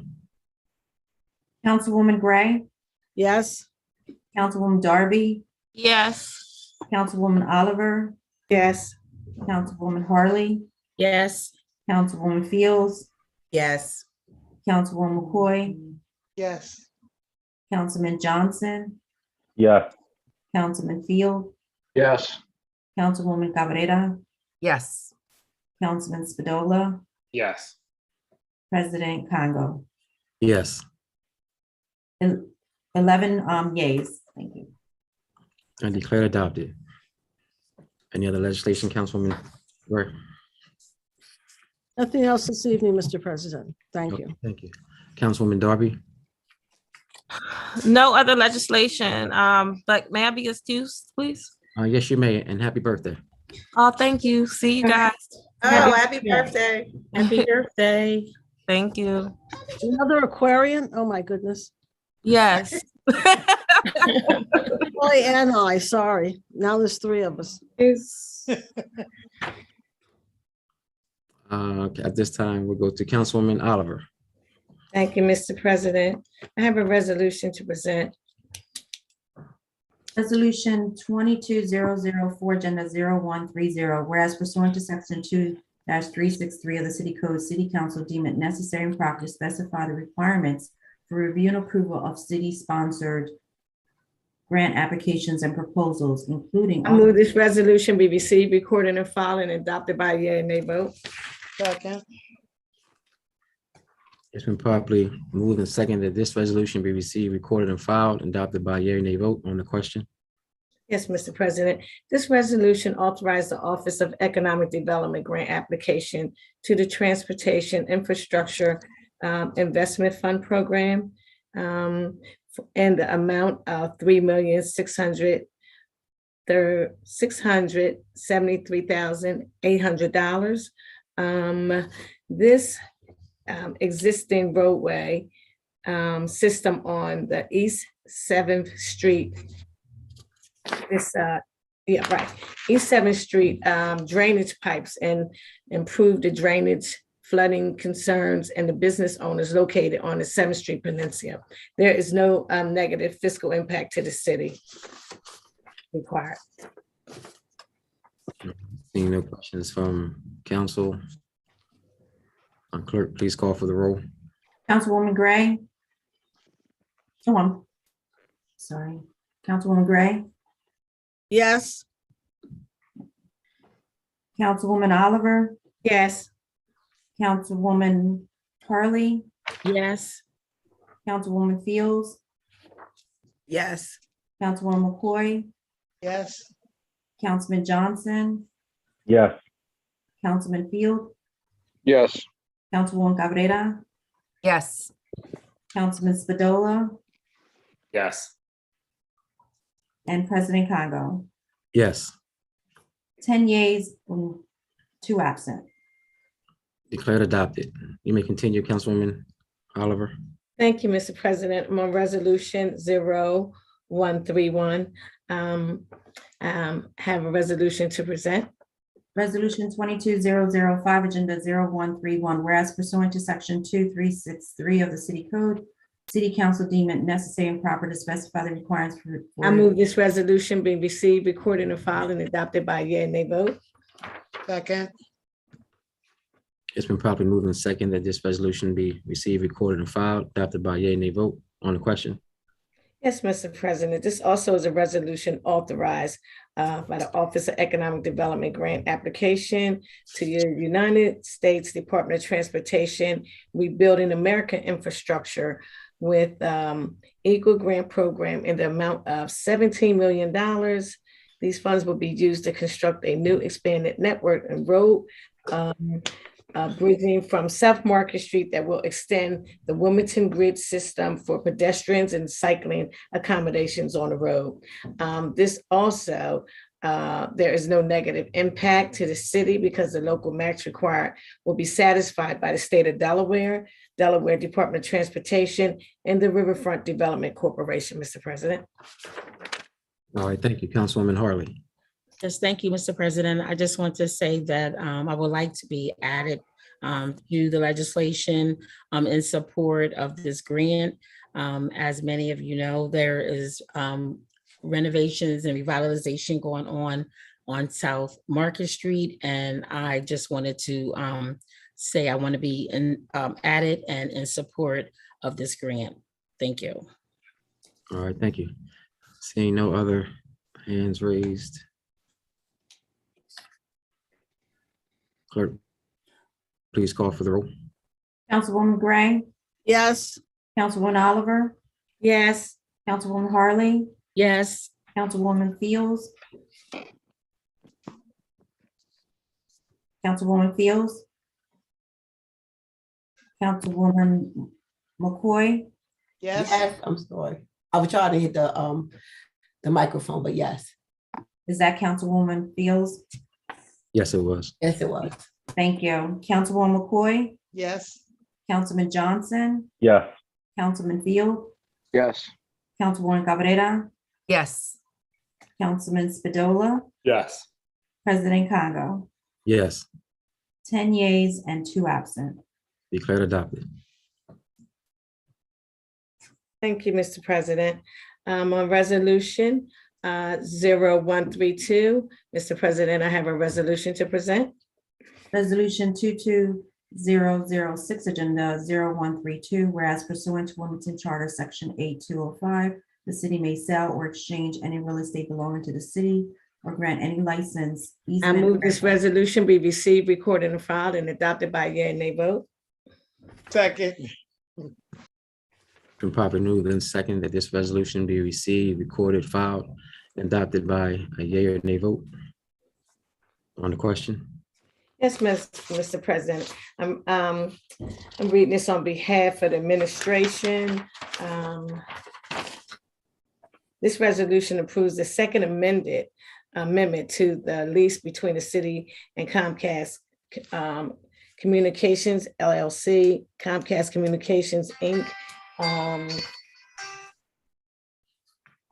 sorry, Comcast, who operate a building used for cable television equipment and the utility shed to house utility use in connection with local services at 1400 Concord Pike, also known as the Porter Reservoir. The Second Amendment extends the term lease for 5-year additional years, commercialized in February 15, 2022, with an option to extend the lease for one additional 5-year term. Therefore, a second increase the rent payable by Comcast to the city under the lease of $4,800,000 for the first year, and the Second Amendment, which will increase for 3% annual for each year.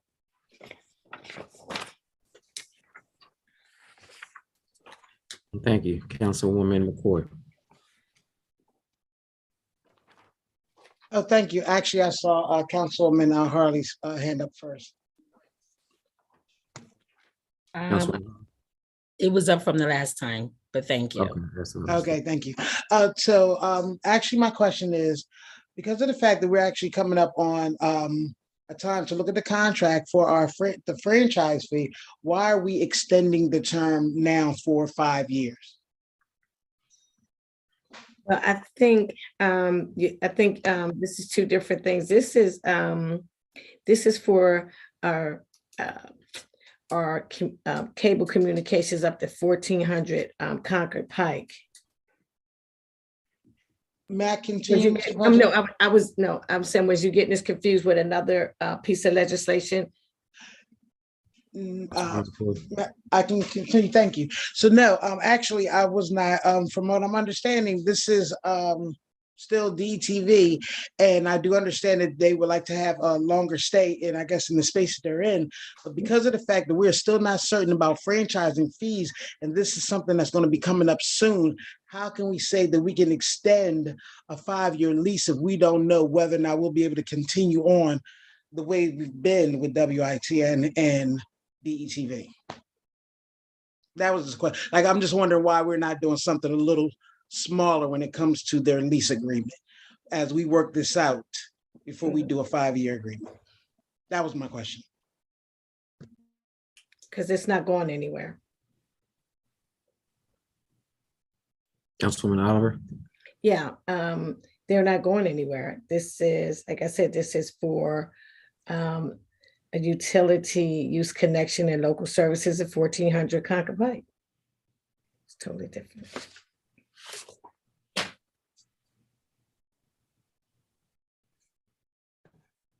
Seeing no other hands raised from council members. Clerk, please call for the roll. Councilwoman Gray, Yes. Councilwoman Oliver, Yes. Councilwoman Harley, Yes. Councilwoman Fields, Yes. Councilwoman McCoy, Present. Councilman Johnson, Yes. Councilman Field, Yes. Councilwoman Cabrera, Yes. Councilman Spadola, Yes. President Congo. Yes. Mayor, 98. excuse me. I just wanted, I'm sorry. I wanted, before you called the count, I wanted to express once again to Councilman McCoy, she can call after this, but this has nothing to do with DETV. I'm sorry. Go ahead, Mayor Bright. I'm sorry. President Congo. Council members, please raise your hand when you'd like to be acknowledged. Just so I'm sorry, my fault. we're following. I was reading Mary Bell's thing on the computer. I'm sorry, my fault. Thank you. President Congo, may I proceed? Yes, ma'am. Okay, the tally is 9 yeas, 2 absent, and 1 present. Thank you. Thank you. Declare adopted. Okay, Mr. President, lastly, I have 0133. Mr. President, I have a resolution to present. Resolution 22007, agenda 0133, whereas City Council recognizes the fundamental and critical role of promoting human rights and addressing discrimination at the local level.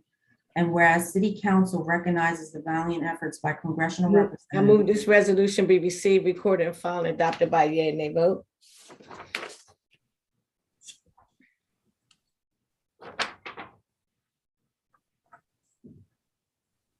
Second. Second. Properly moved and second that this resolution be received, recorded, found, adopted by yea, nay vote on the question. Thank you, Mr. President. This piece of legislation, this resolution amends the City Council Task Force to study and development reparation proposal for African Americans to add a current city council member onto it. That's all. Thank you. Seeing no hands raised from council. Clerk, please. Councilwoman Gray. I'm sorry, I'd like to know who else is on it. We want to add a council member, but what are the other slots on the committee? May I answer that, Mr. President? Yes, Councilwoman Oliver. Yes, Councilman Gray, everything, this is just the first phase of this, and when it was drafted, it didn't have any members from council just to be on the committee, just for the group, whoever's making suggestions. It's just a task force, but it wasn't one council member on there to hear any suggestions or just to be part of the discussion. So it's not even, so my answer is, it's not even completed task force yet. Okay, thank you. Sure. Thank you. Clerk, please call for the roll. Councilwoman Gray, Yes. Councilwoman Oliver, Yes. Councilwoman Harley, Yes. Councilwoman Fields, Yes. Councilwoman McCoy, Yes. Councilman Johnson, Yes. Councilman Field, Yes. Councilwoman Cabrera, Yes. Councilman Spadola, No. Council President Congo. Yes, 9 yeas, 1 nay, and 2 absent. declared adopted. Any other legislation, Councilwoman Oliver? No, thank you, Mr. President. That'll be all for this evening. Thanks again. Thank you. Councilwoman Harley. Yes, Mr. President, I have 2 resolutions and an ordinance to present tonight. Resolution 22-008, Agenda 0134, whereas in accordance with Section 2-104 of the City Charter, City Council shall employ such persons as may be necessary for the proper discharge of its business. And whereas council deems it desirable to appoint the following person necessary for the proper discharge of his business, who shall serve at the pleasure of City Council. I move this resolution be received, recorded, and filed and adopted by a yea and nay vote. Second. It's been properly moved and seconded that this resolution be received, recorded, adopted by yea or nay vote on the question. Yes, Mr. President, I just want to mention that the Personnel Committee pretty much met, and the majority of the Personnel Committee members that were present appointed Nigel Sanderson as a producer for the 108th session of the Council of the City of Wilmington. Thank you. Councilman Spadola. Thank you, Council President. I just want to say my comments have nothing to do with the individual whose name is on the resolution. I'm sure he's super talented, like all the staff at WITN are. I am just greatly concerned about the fiscal responsibility, or the lack thereof, we would be showing by hiring for this position. Just for those listening, the franchise fees have declined 20% over 5 years. I think WITN is way outside their mandate of covering the council meetings. And I think, with the property tax hike on the radar, and still an uncertain picture when it comes to wage tax refunds, we would be irresponsible to make this hire. I think I'll be voting no for that. And it's something we can always revisit, but we don't, WITN, they're all super talented, but they should be focused on the meetings.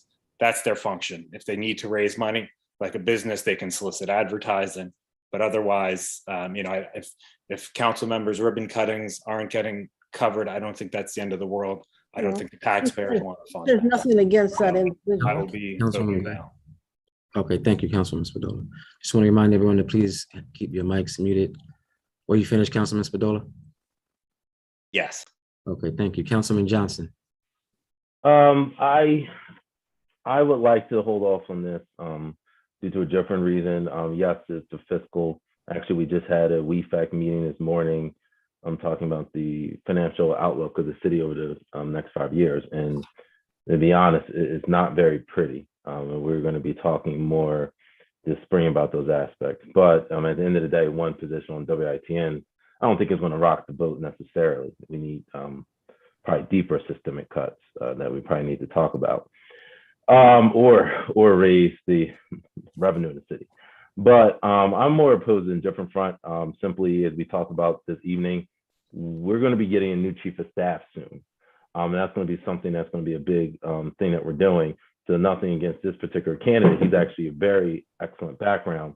I just think we should wait till we have the new chief of staff in place and let the chief of staff kind of be that person, rather than already have, the players on the team, let the coach, decide. So I think we should hold an abeyance until we have the chief of staff in place. Then the chief of staff can have some influence and have some say about who they would like to work with. Because this is regarding WITN position. On next on agenda is about the other position. My response will be the same, that I think the new chief of staff should get an opportunity to have some say in it. Okay, thank you. Councilwoman Gray. Well, I think we should fill the position. I think WITN is very important. We have discussed on many different occasions how we could utilize the station to get our message out, to get the message to our constituents about things like water programs. Now we have the down payment settlement assistance program, and WITN has been recommended and they have stepped up to help us with these issues. And I don't believe in waiting because we've got a lot on our plate. We're trying to hire a new council person at large. Like you said, we want another new chief of staff. And we're coming up to budget time. So I'm not for putting things off. It's just all get jumbled up. We know what we need. And as Councilman Johnson said, this person has good credentials. So why wait? Let's go forward and take care of one thing at a time and move on. Okay, thank you. Councilwoman Oliver. Thank you, Mr. President. I'd like to echo what Councilman Gray said. I understand everybody's sentiment, but I remember they just had the meeting with the personnel staff, and I heard it went very well. And as she said, it's just prolonging stuff, and we have too much on our plate just to prolong a small position as such. And I'm impressed with their numbers. WITN, I noticed I was reading up on them today, and their numbers have doubled since last year. And as Councilman Gray said, we have this free, money for the water program that people always complaining. First, we say they don't know about it, no information is out there, and now they're putting it out there. We have this new homeowners program coming and various other things. I mean, I think it's important. They're always letting you know the update on COVID. I mean, I think right now everything's in a different time and place, so people are sitting home and more people are just watching it. I mean, the numbers speak for itself. You can look at the numbers from last year to this year, and they are phenomenal. So I will be voting yes on this legislation. Thank you. Okay, thank you. Councilman Field.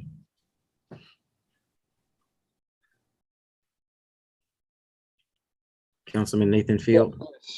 I'm concerned and worried about upcoming, just in general increases across the board of the cost of living, the cost of property taxes, and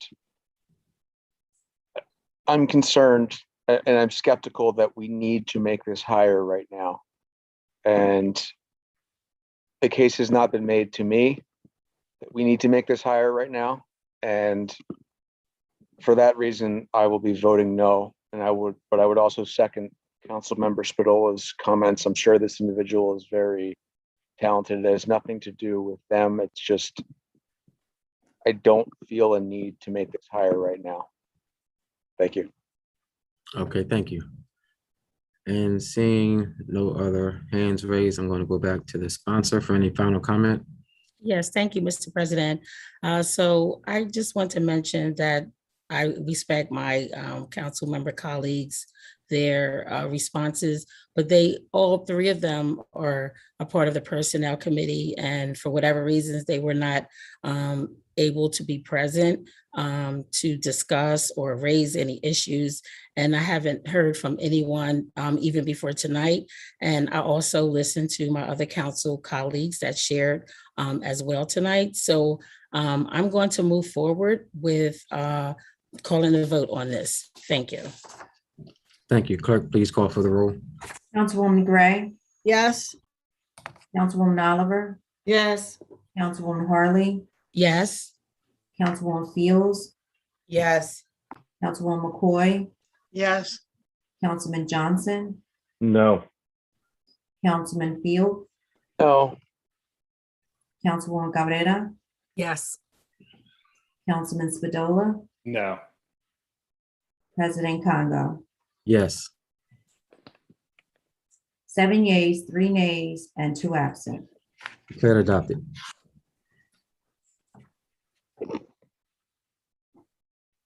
Councilwoman Harley, you may continue. Yes. Yes. I have a resolution to present. Agenda item 0135. Thank you. Resolution 22009, agenda 0135, whereas in accordance with section 2-104 of the city charter, city council shall employ such persons as may be necessary for the proper discharge of its business. And whereas council deems it desirable to appoint the following person necessary for the proper discharge of its business, who shall serve at the pleasure of city council. I move this resolution be received, recorded, and filed and adopted by yea and nay vote. Second. It's been properly moved and seconded that this resolution be received, recorded, filed, and adopted by a yea or nay vote. On the question.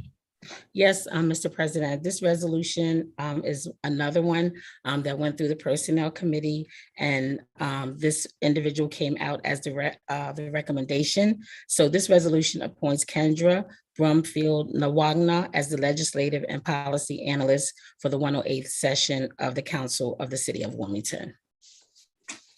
Okay, thank you. Councilman Johnson. I'm not going to belabor this point, but again, this is a very key position on the whole entire staff and helps us set our 108 policy agenda.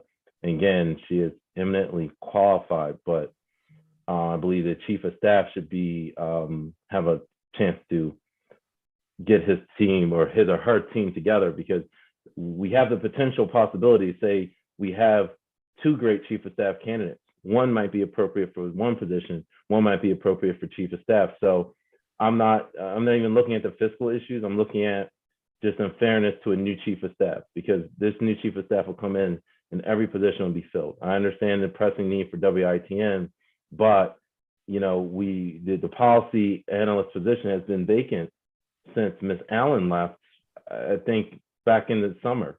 So, it's been vacant for so long. I don't think another month or 2 for this position, I don't think would be too detrimental, because I think we're really going to hamstring the chief of staff candidate that we can get by filling this. Thank you. Councilwoman Gray. Same argument to his same complaint. We're going into budget in like a month, and we still have to hire another council person. And we seem to be very productive along this line at this time. So I think we need to fill this position. And when our current chief of staff came in, most of the positions were filled through attrition and other reasons. People have left and we're rehiring and through restructure. But basically he came into an office full of employees already. I think that's the beauty of a good chief of staff, that he can work with the staff he's presented with. And that's what we were complimenting Daniel for. So hopefully the next person will be able to work with the staff that he's provided, rather than us trying to wait and allow him to have input on everyone that we hire. So it's the same thing that I said before. Thank you. Okay, thank you. Councilman Nathan Field. Yes. I want to second Councilman Johnson's point, and nobody has made the case to me that we need to hire a new person for this position, which has been unfilled for several months. And for that reason, I will be voting no. Okay, thank you. Councilwoman McCoy. Thank you, Mr. President. Actually, I just wanted to basically reiterate what Councilwoman Gray stated. The chief of staff mostly comes into pretty much furnished, and the employees are already there. To hold this off when we've actually needed a person, a policy analyst for some time now. And I'm like, we're just getting around to it. Why wait?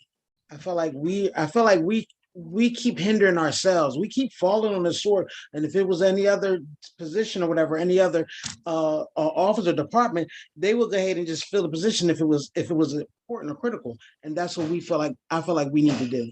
Let's just go ahead and take care of it. And let's take care of it now. Okay, thank you. Councilman Johnson, this is your second round of comments. Yes, I just wanted to talk about the big picture with our budget. I am not for deleting this position. I just want to reiterate that. It's a key position that we unfortunately have had vacant for a long time. And, my pitch to my fellow council members is that we could have a potential where we have two great chief of staff candidates, because they're both high salary positions.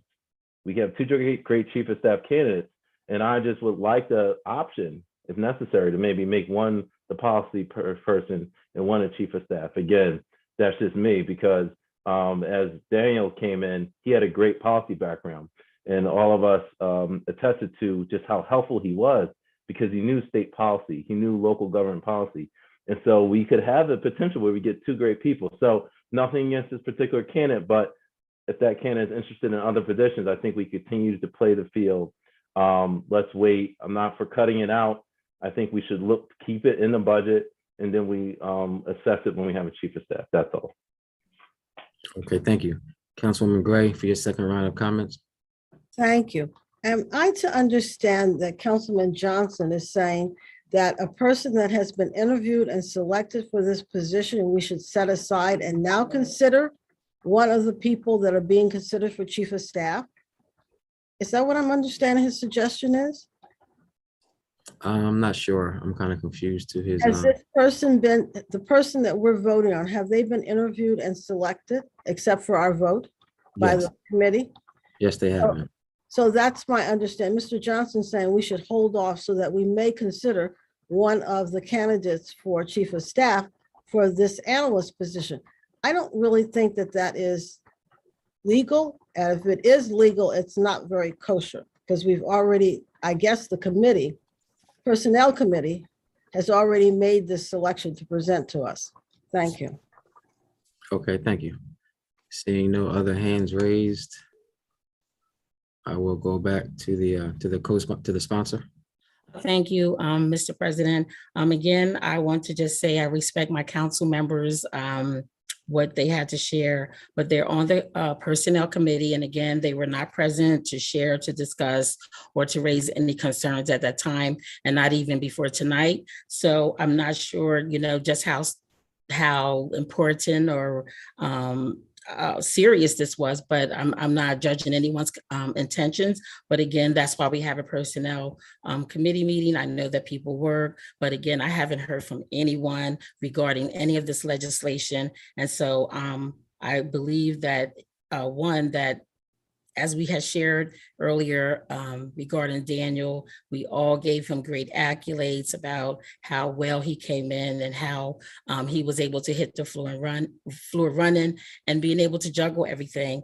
And I really do have confidence in these candidates that we are hiring. And I do believe, just like we gave him all the accolades about the great things that he has done, I believe that these calls, as it relates to these two candidates, I don't think it is out of pocket. And again, my council colleagues had plenty of time to call and talk about this, discuss this. And so therefore they didn't. I'm going to call for a vote.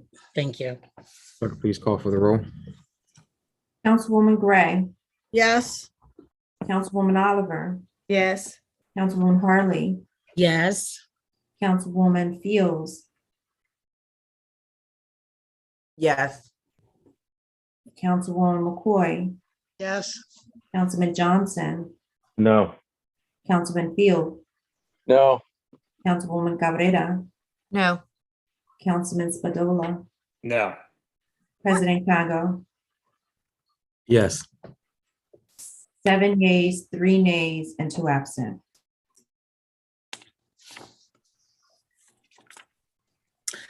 Mr. President, I have an ordinance to I'm present. sorry, declare adopted. Thank you. I gotta turn that phones off, please. Yeah.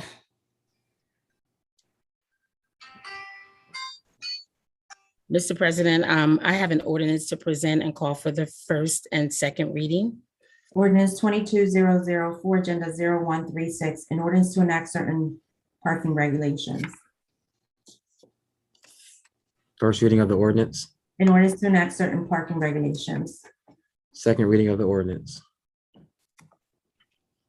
Mr. President, I move that it be known as the first and second reading of the ordinance and refer it to the Public Works and Transportation Committee.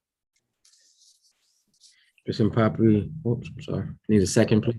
Second. Second. It's been properly moved and seconded that be known as the first and second reading of the ordinance and referred to the Public Works and Transportation Committee. That's all I have, Mr. President. Okay, thank you. Councilmember Fields, Nothing tonight, Mr. President. thank you. Councilmember McCoy, Nothing tonight, Mr. President. thank you. Councilman Johnson, Yes, Mr. President, I have an ordinance to present and call for first and second reading. Ordinance 22-005, agenda 0137, an ordinance to authorize and approve an agreement between the City of Wilmington and USI Insurance Services LLC for property and casualty insurance brokerage services. first reading of the ordinance, An ordinance to authorize and approve an agreement between the City of Wilmington and USI Insurance Services LLC for property and casualty insurance brokerage services. second reading of the ordinance. Mr. President, I move that be known as the first and second reading and the ordinance and refer it to the Finance and Economic Development Committee. Second. It's been properly moved and seconded that be known as the first and second reading of the ordinance and referred to the Finance and Economic Development Committee. Mr. President, I have another ordinance to present for first and second reading.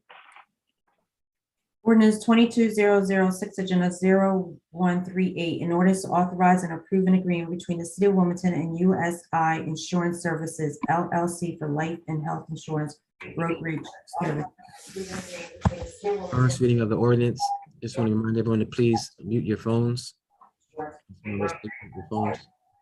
An ordinance to authorize and approve an agreement between the City of Wilmington and USI Insurance Services LLC for life and health insurance brokerage services. Second reading of the ordinance. Mr. President, I move that be known as the first and second reading of the ordinance and refer it to the Finance and Economic Development Committee. Second.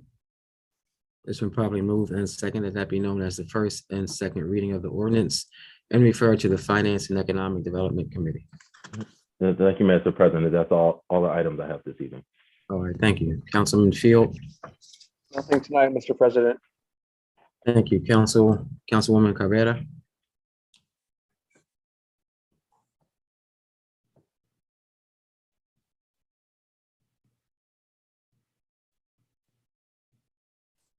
Councilwoman Cabrera.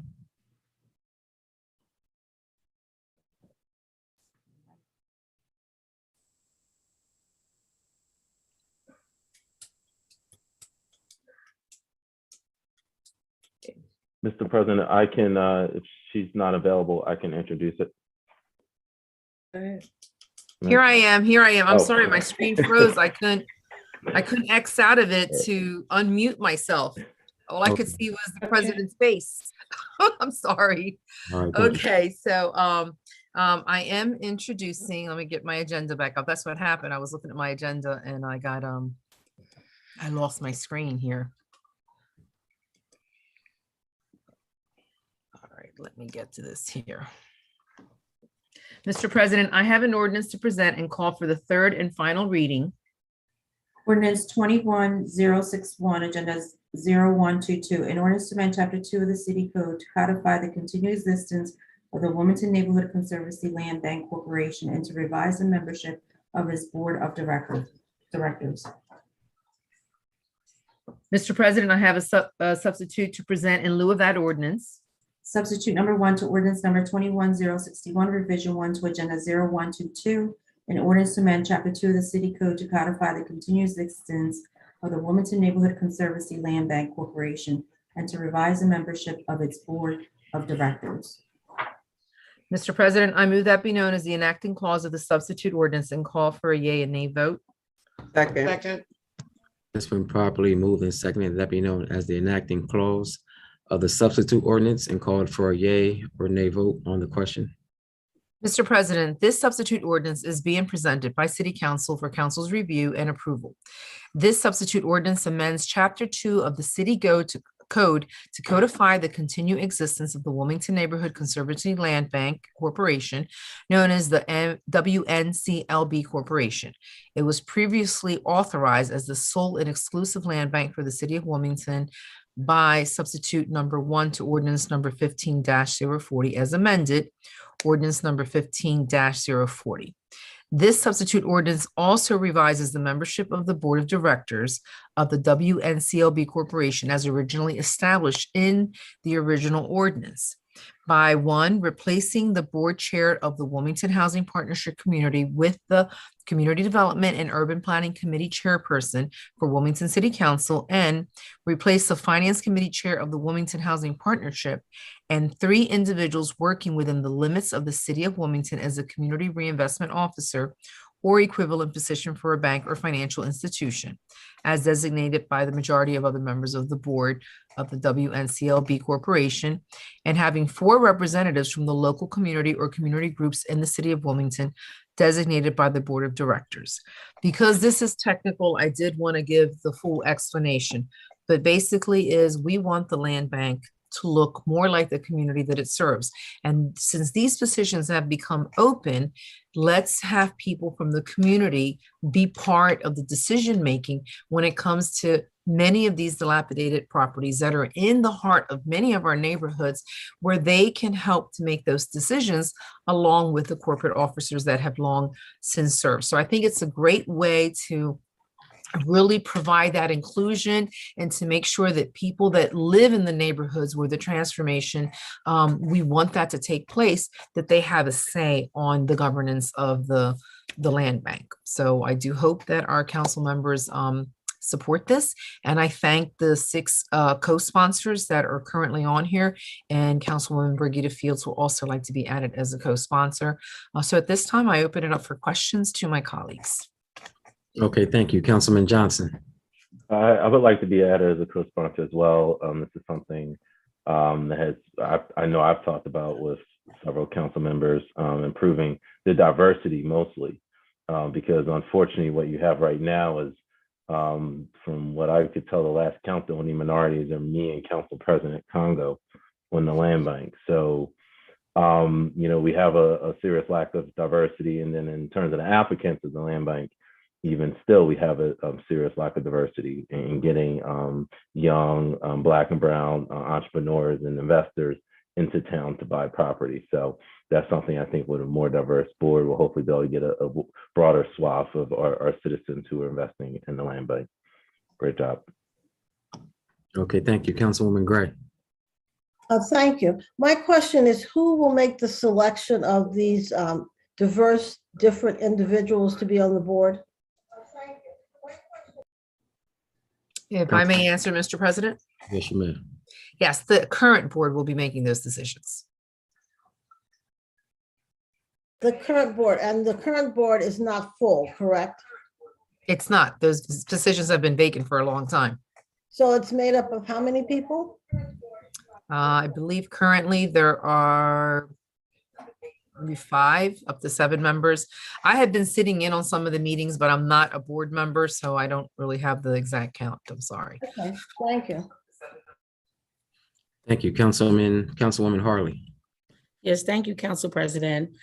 Do you have, well, if it's okay, I wanted to know if we know what process they're going to use to determine who they elect to be on the board, the process. Councilwoman Cabrera, are you able to speak to that? Yes, I am. So obviously the board would have some recommendations. Each board member is being asked to bring names to the table, recruit. Certainly, we as council members can submit names. I suggested, I'm not a board member, so I can't really vote on these things, but it was suggested that we have a nominating committee that could actually field some the candidates. But definitely the requirements would be, we want them to live in the city of Wilmington. And we would like to have representation from some of the neighborhoods that have the most of the blighted properties that are future, if not currently, land bank properties. Because if they're at least from the neighborhood where the development is happening, they can have a greater say. So that is the criteria that is being looked at right now. And certainly whatever involvement they might have in the community that they could represent that neighborhood is really what we're looking for. But certainly anyone here is free to make recommendations. Okay, thank you, Councilmember Cabrera. I wanted to also mention that there's an advisory board, and that advisory board is also made up of community members, and that could be a consideration since you're only talking about 4, maybe 5 at the most individuals on the advisory board. I believe it's the advisory board, the board that actually. You're correct. Is that the advisory board? There is a secondary community advisory board. And yes, that is something that was brought up in discussion to have maybe the people that have already been involved on that board and have them elevated to board members. So that is a consideration and it is on the table. Awesome. But again, I feel just very strongly about the fact that those people are there and they're doing the job. I'm totally in support of that. But I would like to see someone from the east side or the hilltop or places where you have the bulk of these properties, because if we're talking about community involvement, let that person represent the community where we have the most problematic properties and where we want to do the mayor's proposing to do with the ARPA funds. Correct. And I know that we discussed that in the committee meeting as well, adding more people from the community. But before I just wanted to mention that I think that Rich, Natalie, and Ray have done a par excellent job with keeping it together, holding it together. And I think that with them being involved, that we definitely will get the right candidates and individuals, residents on that board. And I really do want to thank them for, holding it together. Thank you, Mr. President. Okay, thank you. Councilwoman McCoy. Thank you, Mr. President. So actually, it looks like Councilman Harley, I got most of my questions answered. I just wanted to clarify that this advisory board is basically what we consider the technical board, and that we are now actually just trying to place people on the governing board. Is that correct? Yes. Okay, I'm glad to hear that. I'm glad to hear that. So please add me as a co-sponsor. All right, thank you. Councilwoman Harley, your second round. Yes, I don't think that the advisory board and the technical board are the same unless they use those two words interchangeably. I've never heard them called the technical, but I just wanted to mention that for clarity. Thank you. Okay, thank you. Seeing no other hands raised, Councilwoman Cabrera, did you have any final comments? No, I just want to thank my council colleagues for their support. And I think that your input is going to be greatly appreciated. So we certainly welcome what you have to add and bring to the table.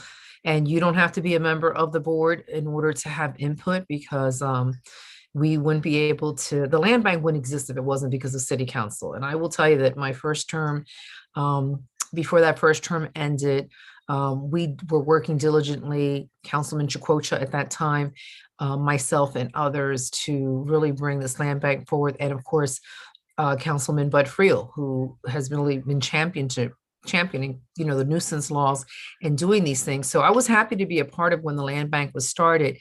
And I think now more than ever, the community should have the power and being able to make decisions. And I truly believe we can transform our city. So I thank council members for supporting this, and the administration for taking this seriously, and most importantly, for investing in our neighborhoods with the funding that we have gotten from ARPA. I think that is the best way to use the money, and all of this could help even decrease the crime in our city. That's it, Mr. President. Thank you. Thank you. Clerk, please call for the roll. Councilwoman Gray. Yes. Councilwoman Oliver, Yes. Councilwoman Harley, Yes.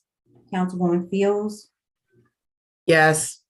Councilwoman McCoy, Yes. Councilman Johnson, Yes. Councilman Field, Yes. Councilwoman Cabrera, Yes. Councilman Spadola, Yes. President Congo. Yes, 10 yeas and 2 absent. declared adopted. I would also like, before we go further, I would like to give you the floor.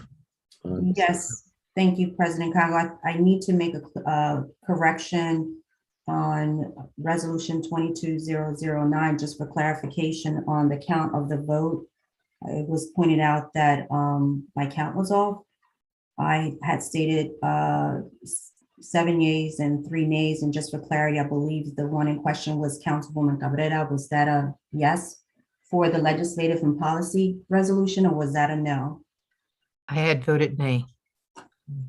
Thank you for that. And that is 6 yeas and 4 nays, President Congo.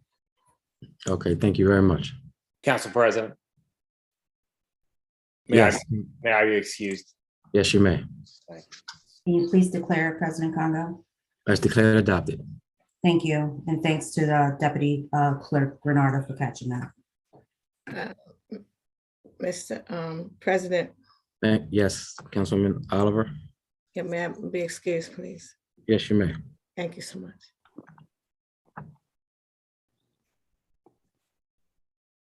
At this time, we will move to petitions and communications. Councilwoman Gray.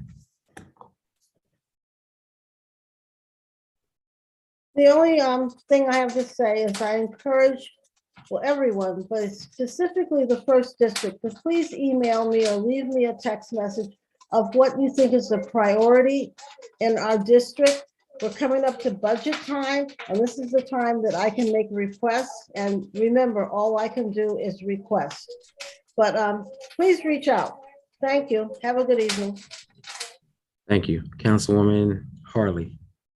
Yes, thank you, Mr. President. I just want to thank the families that brought their children and mothers and fathers that came out on last Saturday to the Blue Coats and the Ignite game at the Chase Fieldhouse on last Sunday. It was an opportunity to just bring our youth together. It was something positive, and we had a great time. So I want to thank the donor that made the donation, that reached out to me to ask if I knew of any families, any youth that would like to attend the basketball game. So I just wanted to thank the donors, and I wanted to thank the families that brought their children out. And that's all I have. And may I be excused, Mr. President? If anybody, will we still be in quorum, have quorum? Yes. Yes, you may be excused. Thank you. Councilwoman Fields. Good evening, everyone. Yes, I do have something. You know, I have my quotes. First of all, I would like to say happy Black History Month to everyone. We all know that we have great legacy throughout the city of Wilmington and throughout each district. So happy Black History Month. You know, I have my quotes, Council President. So here it goes.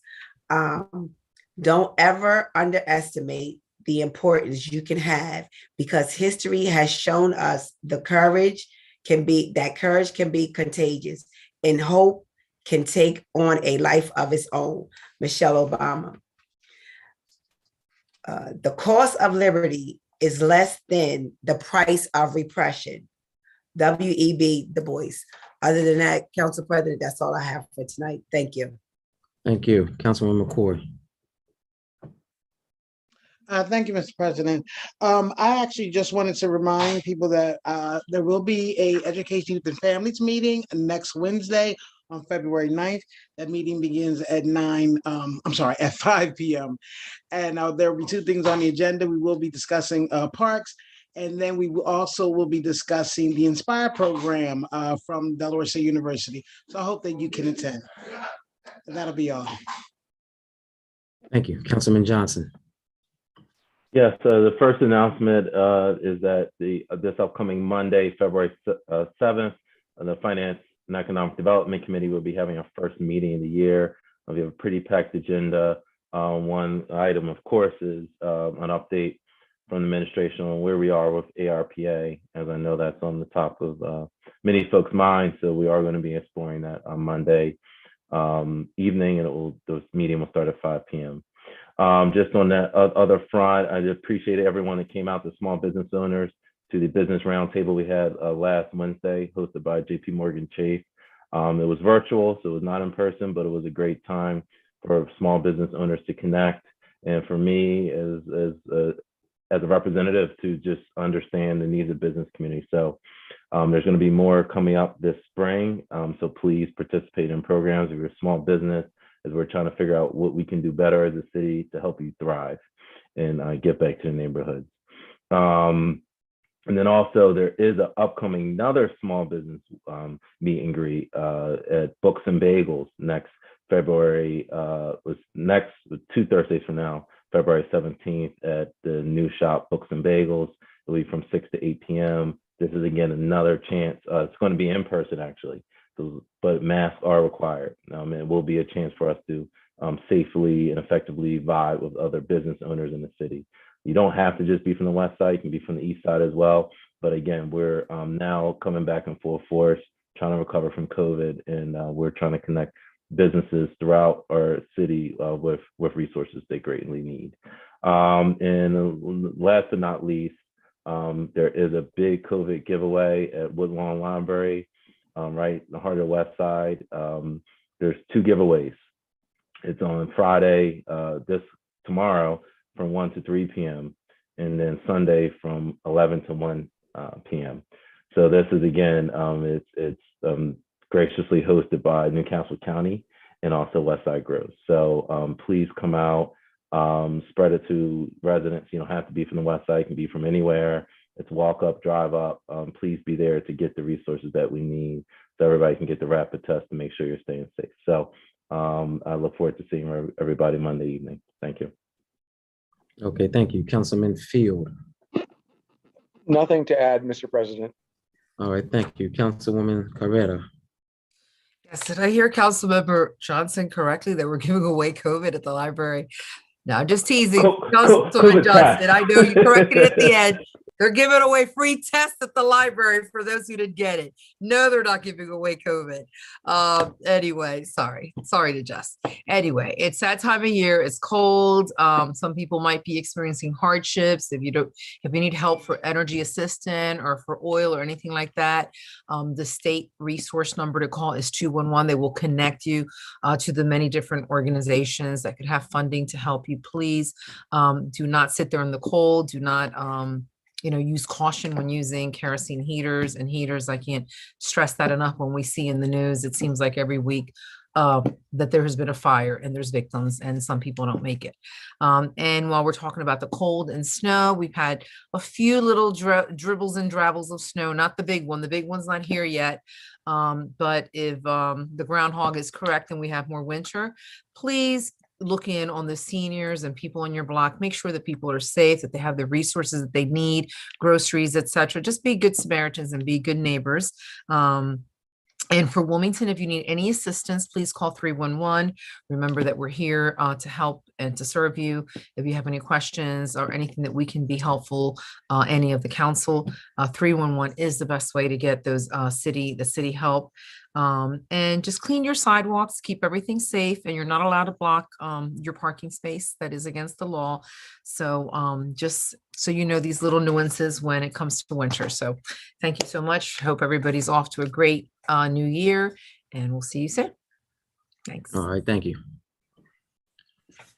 I would like to read something on behalf of some of the employees in our communication center.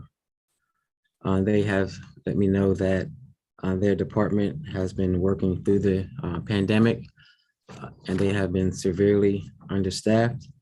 Currently, they have 29 employees, and some of those employees are owed money from the city for either overtime or the the shift differential. Several employees are owed over 30 hours in overtime alone. The department has always used paper for overtime, and the fact that Cronus was not working should not have affected the ability for us to pay them. Currently, they are using paper timesheets, and the pay is being calculated properly. It's been almost 2 months, and the employees are being told that they might get the money that is owed to them by February 25th. Employees were also told that if an overpayment occurs, that the city expects repayment immediately. And if not, they reserve the right to seek legal action against that employee. Also, people's W-2s are being affected by not receiving their overtime money. And lastly, there was no communication between the city and the employees until February the 2nd, when the communication director for the city sent out an email. So they just wanted me to bring those concerns to light and to all of council and to the public. But hopefully the city will be on top of them and take care of our workers as soon as possible.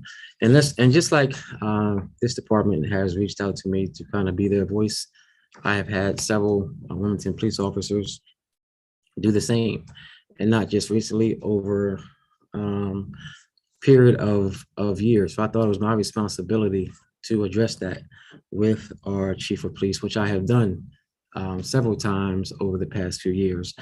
But as many of you know, nothing ever came to fruition. There was never any real conversation of a plan to improve the diversity, try to improve the morale, try to improve the transparency and accountability within our police department. So I thought, and several of my colleagues thought that it was extremely urgent that we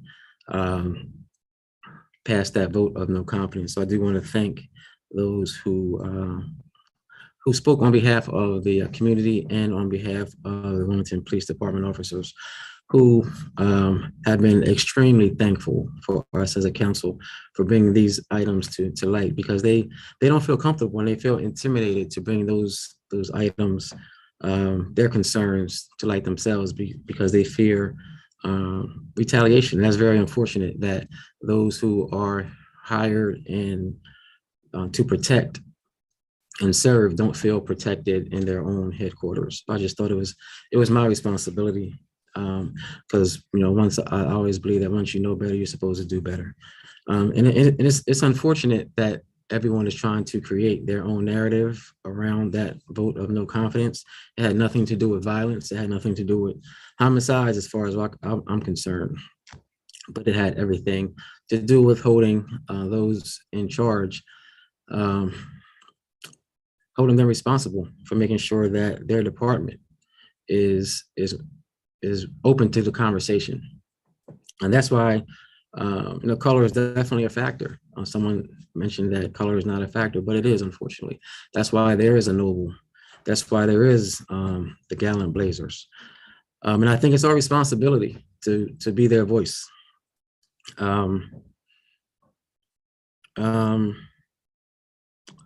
But that's it. I'm just always going to try to be a voice for those who need us to be a voice for them. As it's unfortunate, again, that the administration and that our chief of police, they have not responded to any type of plan just to increase the morale within our police department.